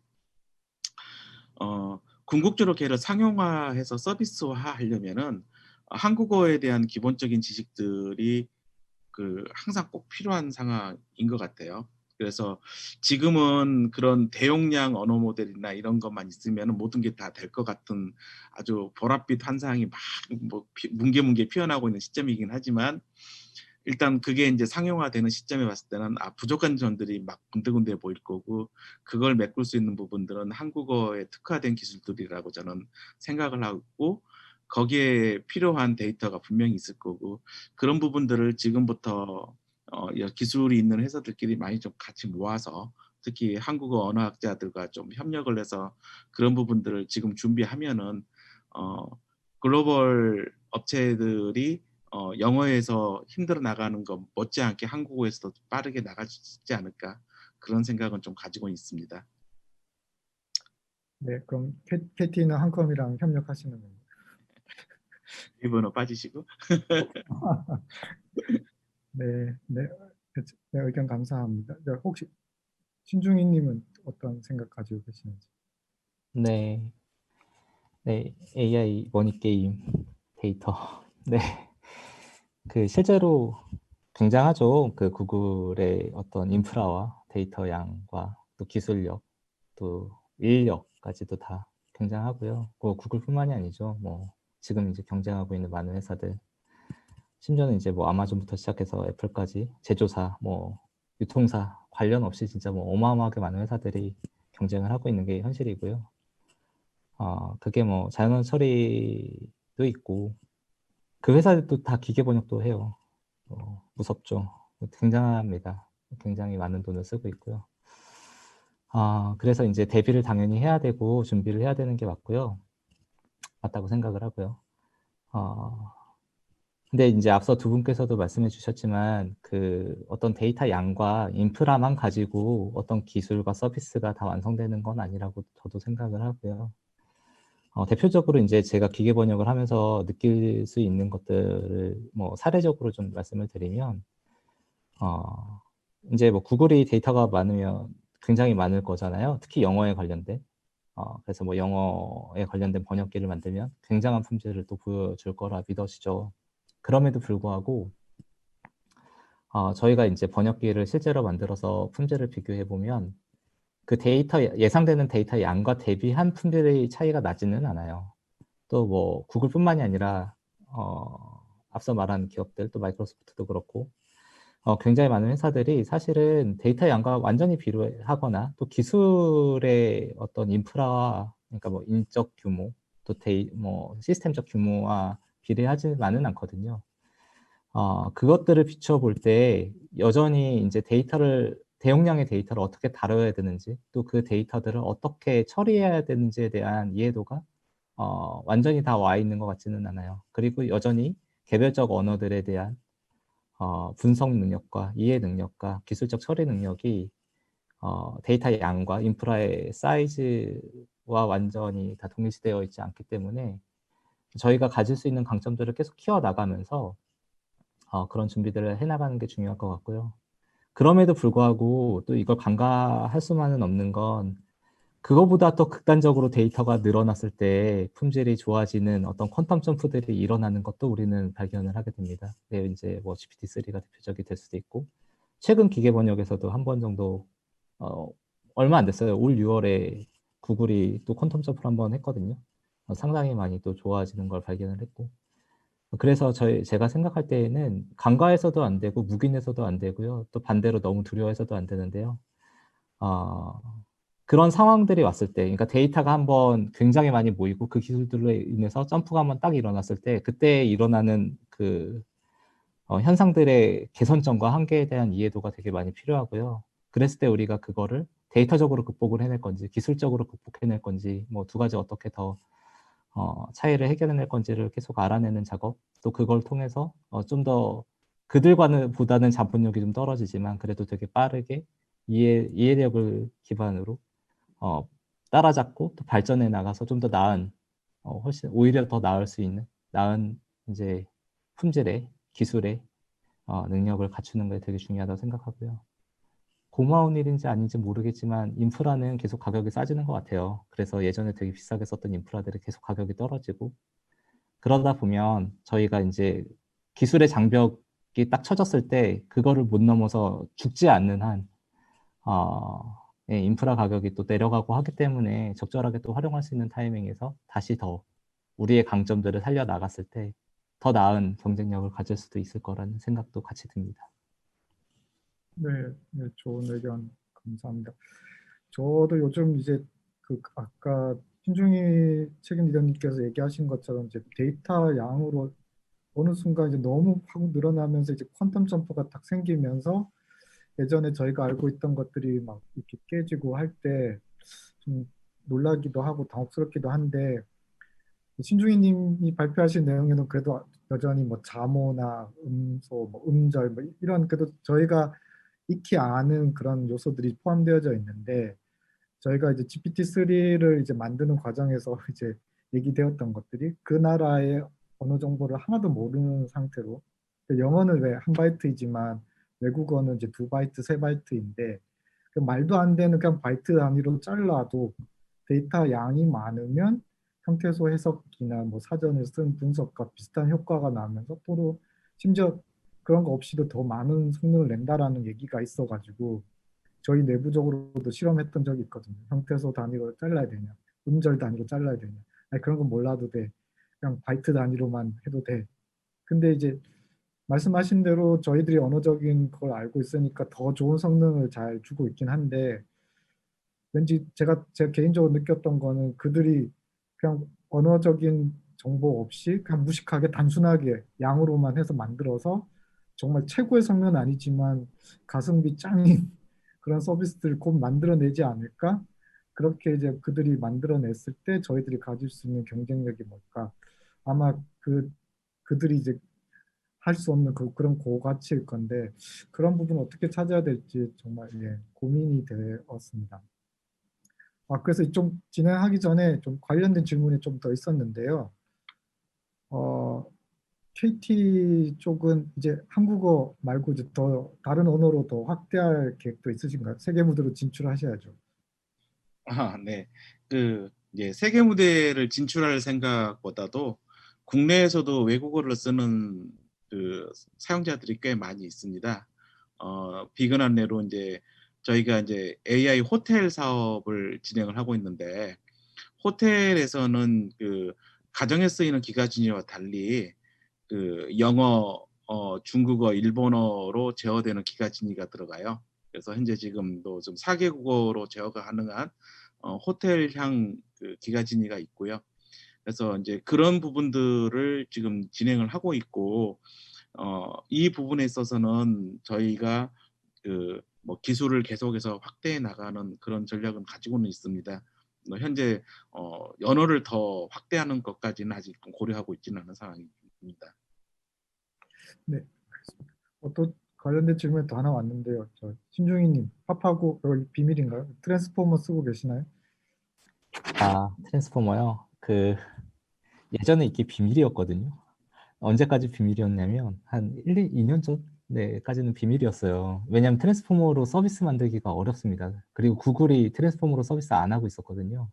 잘 알고 계시는 분일 테니까 그냥 용어를 그대로 쓰자면. 그래서 이제 우리의 경쟁력 중에 하나였고요. 여전히 이제 구글에서 디코더 부분이 트랜스포머가 아닌 걸로 예상은 되는데 여하튼 저희는 쓰고 있는 게 맞고요. 근데 이제 트랜스포머를 그대로 쓰고 있는 건 아니고요. 계속 기술이 발전했죠. 트랜스포머도 이제 나온 지 꽤 됐잖아요. 그래서 트랜스포머를 기반으로 해서 좀 더 모델이 많이 향상이 됐고요. 개선된 모델들을 사용하고 있다고 봐주시면 좋을 것 같습니다. 고급 정보 감사합니다. 예. 그러면 이제 다음 주제로 한번 넘어가 볼게요. 저희가 이제 분과 발표를 하다 보니까 저는 개인적으로 이제 재밌는 배치였었는데, 이게 한국어 컴퓨터 오수명 최고 기술 책임자님께서는 한국어 학습을 잘하게 이제 해주는 서비스를 얘기해 주셨고, 또 마지막 발표인 이제 파파고께서는 한국어를 몰라도 얘기를 나눌 수 있는 자동 기계 번역을 이제 만들고 계시거든요. 그래서 이제 뭔가 잘 모르겠지만 여기에 지금 청중 분들이 이제 공학을 전공하지 않으신 분들도 많고 아마 AI가 되게 궁금하실 것 같아요. 그리고 또 인문계 쪽도 많으실 것 같은데, AI 세상에서 앞으로 이제 국내외 언어학자나 한국어학자, 교육자들이 이제 알아야 할 것, 준비해야 할 것이 뭐라고 생각하시는지. 이렇게 한쪽은 잘 가르치고 한쪽은 필요 없다고. 그럼 이제 인문계나 교육학자 이렇게 하시는 분들은 어떤 식으로 이런 상황에 잘 준비를 하고 또는 잘 활용해야 되는지 궁금해졌는데요. 네, 신중희 책임리더님부터 이렇게 한번 역으로 한번 얘기해 볼까요? 아, 네. 제가 먼저가 아닌 줄 알고. 네, 말씀드려 보겠습니다. 사실 이제 기계 번역이 외국어를 배우지 않아도 되게 만드는 서비스라고 생각하지 않고요. 또 기술이라고 생각하지 않습니다. 이제 저희 내부에 이제 기술 하시는 팀원분들이 많고 생각이 좀 다를 수 있어요. 그래서 이건 이제 완전 전적으로 제 생각이고요. 뭐 팀을 대표하거나 회사를 대표하는 건 아니고 또 뭐 이 분야를 대표할 수 없고요. 내부에는 저희 팀 내부에는 여전히 이제 기계 번역 기술로 언어를 완전히 배우지 않고도 외국어를 쓸 수 있게 만들고 싶다 내지는 된다라고 믿는 분들도 분명히 있습니다. 반면에 저는 이제 그러기에는 여전히 쉽지 않은 부분들이 많다고 좀 생각하는 편이고요. 저는 개인적으로는 이제 이런 것 같아요. 일단 기술적으로만 말씀을 드리면, 저희가 이제 그냥 약간 상상하면서 추론하는 걸 좋아하는데, 예전에 계산기가 맨 처음 만들어졌을 때에도 아마 그 시대의 사람들은 인간의 지능이 기계에 침해당했다고 생각했을 것 같아요. 왜냐하면 인간만이 할 수 있는 계산이라는 영역이 인간이 아닌 뭔가가 해내기 시작하고 더 잘하잖아요. 더 정확하고 빠르게. 그래서 많이 놀랐을 거라고 생각하고 더 이상 인간이 지능적으로 뭔가 기계와 대립할 수 있는가, 기계를 능가할 수 있는가, 기계가 인간을 보다 더 낫지 않은가 이런 얘기도 했을 것 같거든요. 마찬가지로 나중에 시간이 지나면서 알게 된 것들은 그 계산이라는 영역이 인간의 지능이 굉장히 작은 부분일 수 있잖아요. 어찌 보면 단순한 반복적인 개념일 수도 있고, 번역도 되게 지능적으로 이제 해야 되는 부분이 많죠. 인간의 지능을 많이 활용해야 되는 부분이 많고, 또 진짜로 전문가들이 해야 되는 부분들이 많은데, 그냥 학생들이 쓸 수 있는 번역 수준에서 단순한 번역은 이미 이제 기계가 어느 정도는 대치를 할 수 있는 부분에 가까워 오고 있는 것 같은 건 사실이지만, 여전히 이제 번역에서는 어떤 전문성을 요구하거나 또 어떤 뭐 문학성을 요구하거나 또 언어의 의미를 내재되어 있는 것까지도 판단해서 전달해내야 되는 되게 어려운 부분들이 남아있고 또 이런 부분들은 기계적으로 하기 어려운 부분이라고 생각해서요. 그래서 그런 부분들에 대해서는 여전히 이제 사람이 훨씬 더 우수하게 해낼 수 있을 것 같고 기계는 이제 도움을 주는 도구로서 꼭 계산기처럼 연산의 계산만 있는 건 아니니까요. 예, 그런 느낌에 좀 더 생각을 하고 있고요. 그런 면에서 저는 언어학자나 한국어학자나 좀 교육자들 분들께서도 그 분야의 연구 또 가치를 계속 알아내는 걸 여전히 가치 있게 해주시면 거기서 나오는 인사이트를 통해서 기계적으로 좀 더 효율적으로 할 수 있는 부분은 기계가 맞고 또 그러면서도 훨씬 더 이제 인간이 잘할 수 있는 부분들을 좀 더 명확하게 해주는 것 같아요. 그래서 기계 쪽과 사람이 할 수 있는 것들을 좀 명확하게 구분해주는 그런 역할이 될 거라서요. 그렇게 원래 하듯 하면 좋을 것 같고요. 다만 우리가 더 이상 이제 우리가 주판으로 계산을 하지는 않지만 그럼에도 이제 계산의 원리를 알고 있으면 기계적 계산 원리를 알고 있으면 또 연구하시는 분야에서 도움 받으실 수 있잖아요. 그래서 네, 기계가 어떻게 번역기를 만들어내고 학습하고 통계적인 내용들이 어떻게 이제 언어 처리를 하는데 활용되는지 간략하게라도 알고 계시면 인사이트를 얻는 데 좀 도움이 되지 않을까. 그래서 서로 협력 관계로 좀 더 배울 수 있지 않을까 이런 생각을 해봅니다. 네, 좋은 말씀 감사합니다. 장주성 KT 상무님께서는 어떻게? 네, 뭐 특별히 덧붙일 만한 없는 것 같습니다. 네, 네 그럼 우순영 최고기술 책임자님께서는 저는 일단 옛날에 이제 뭐 인터넷 쓰듯이 그냥 AI는 그냥 쓰게 되는 게 될 것 같아요. 그냥 누구나 쉽게 접할 수 있는 그런 게 될 것 같고 이제 미래로 가려면 그냥 밟고 지나가야 되는 게 AI인 것 같아요. 제가 생각했을 때는. 그래서 그냥 그러니까 언어학자, 한국어학자, 이제 교육자 분들 입장에서 생각했을 때는 그냥 그 영향법을 좀 이해하고 이제 이걸 어떻게 이제 접목하는지 그런 거에 대한 관심이 있으면 되지 않을까 싶어요. 저희도 이제 다국어 번역을 하는데 통번역을 하는데 그러면 영문과, 중문과, 일문과 저희가 다 찾아가서 이런 것들을 하거든요. 그분들이 이제 저희한테 이제 오실 때가 된 거죠. 오시고 이렇게 교류가 있으면 그게 이제 그냥 가는 준비가 되는 것 같아요. 그래서 크게 생각할 건 아니고 뭔가 준비해야 된다기보다는 그냥 이해를 하면 되지 않을까라는 생각을 좀 합니다. 이게 기술적인 것보다는 그냥 그 영향력을 생각해 보는 게 좋지 않을까. 네, 좋은 말씀 감사드리고요.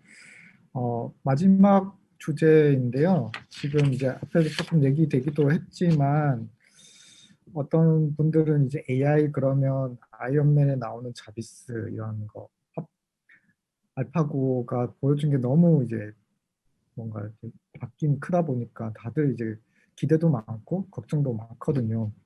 이제 지금 실제 이제 서비스를 이제 만들고 준비하고 계시는 분들로서 이 AI가 딥러닝 발전으로 AI가 많은 변화를 가져오고 있는데 특히 자연어 처리 분야가 지금 제일 많이 바뀌고 있잖아요.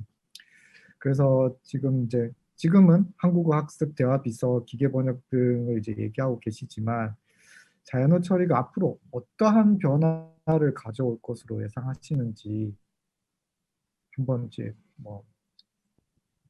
먼 미래도 좋고요, 가까운 미래도 좋고 어떤 분들 되게 걱정하시는 분들도 있거든요. 이거 터미네이터처럼 그때 그런 세상이 오는 것이 아니냐, 우리가 도구에 종속되는 게 아니냐, 그런 얘기도 하고 아까 말씀드렸지만 여전히 도구 수준이지 우리를 뭔가 이렇게 하는 그런 AI는 아니지 않을까, 그런 얘기도 있고 하셔서 세 분 발표자님께서는 어떻게 생각하시는지 얘기 주시면 감사하겠습니다. 이번에 또 역순으로 할까요? 네, 오순영. 네.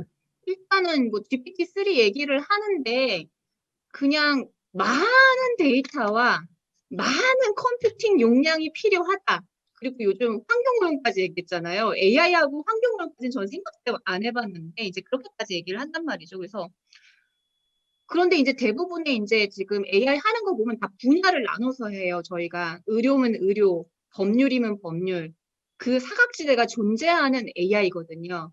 그런 게 이제 보편적으로 그냥 다 적용할 수 있는 임의의 어떤 데이터도 이해할 수 있는 그런 방향으로 가지 않을까라고 생각을 하고, 그리고 제 희망사항은 많은 데이터가 없어도 잘 돌아가는 뭔가가 나올 수 있는 환경이 되면 이제 큰 기업들 위주로 뭔가 이 생태계가 조성되는 그런 것들도 조금 변화가 있지 않을까 하는 생각도 좀 합니다. 그래서 적은 양의 데이터로도 뭔가 돌릴 수 있는 그런 것들이 좀 빠른 시일 내에 나오면 좋겠다라고 생각을 하죠.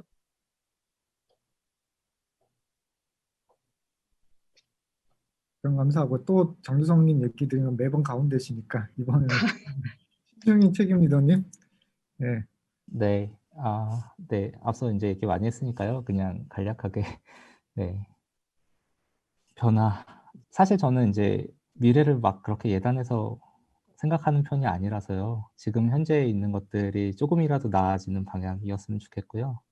데이터가 많아지고 새로운 것들 많이 발견됐는데 지금까지는 발견인 것 같아요. 아직까지는 발견이었고 그게 몰랐던 사실을 알게 된 거니까 이 사실을 통해서 또 다음번이 뭔지를 빠르게 이해해서 다음번 스텝으로 넘어갔으면 좋겠어요. 지금은 발견 단계라고만 생각이 됩니다. 짧게 그냥 말씀드릴게요. 네. 장주성 상무님 마무리를. 네. 제가 마무리할 것까지는 아니고요. 생각을 해보면은 음성이나 영상 쪽을 생각을 해보면은 저희가 영상 관련해서 이제 딥러닝이 처음 도입을 되었을 때 사람보다 엄청 좋은 성능이 막 튀어나와가지고 이제 영상 분야가 다 뒤집어졌다고 막 그랬잖아요. 그렇지만 지금 10년이 이제 됐는데 그렇다고 해서 영상 쪽에 AI가 완벽하게 모든 영상이 AI로 바뀐 건 아니지 않습니까? 그 얘기는 뭐냐면은 굉장히 높은 성능의 알고리즘이 나오고 많은 데이터가 나오면은 거기에 맞춰서 사용자들의 눈높이는 또 그만큼 또 올라갈 거라고 예상이 되고요. 음성 인식이나 합성 쪽도 보면은 마찬가지로 지금 굉장히 그 예전에는 상상하지 못했던 인식률이나 합성의 자율성을 가지고 지금 막 나오고 있는데 초기에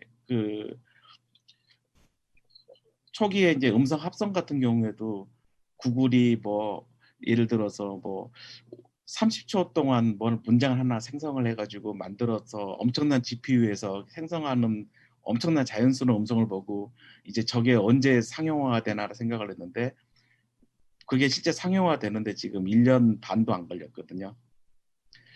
그 얘기는 뭐냐면 지금 우리가 아직은 먼 미래다 생각할 수 있는 GPT나 그런 게 내가 보기에는 1년 내에 상용화가 될 거라고 예상이 됩니다. 그건 기술의 진보도 마찬가지지만 하드웨어나 데이터의 진보도 같이 이루어지기 때문에 충분히 그 시간상으로 그게 가능할 거라 생각되고 그 시점이 되면 또 사용자들의 눈높이는 그보다 또 먼 미래를 바라보고 있지 않을까 그렇게 생각을 합니다. 그래서 변화는 당연히 올 거고 그것도 우리가 생각하는 것보다 더 빨리 올 거다라고 생각을 하고요. 다만 제가 생각하는 것은 지금 우리가 GPT-3나 이런 걸 새롭게 발견을 했을 것처럼 그때가 되면 또 새로운 GPT 뭐 넥스트를 또 발견하지 않을까 그 생각은 가지고 있습니다.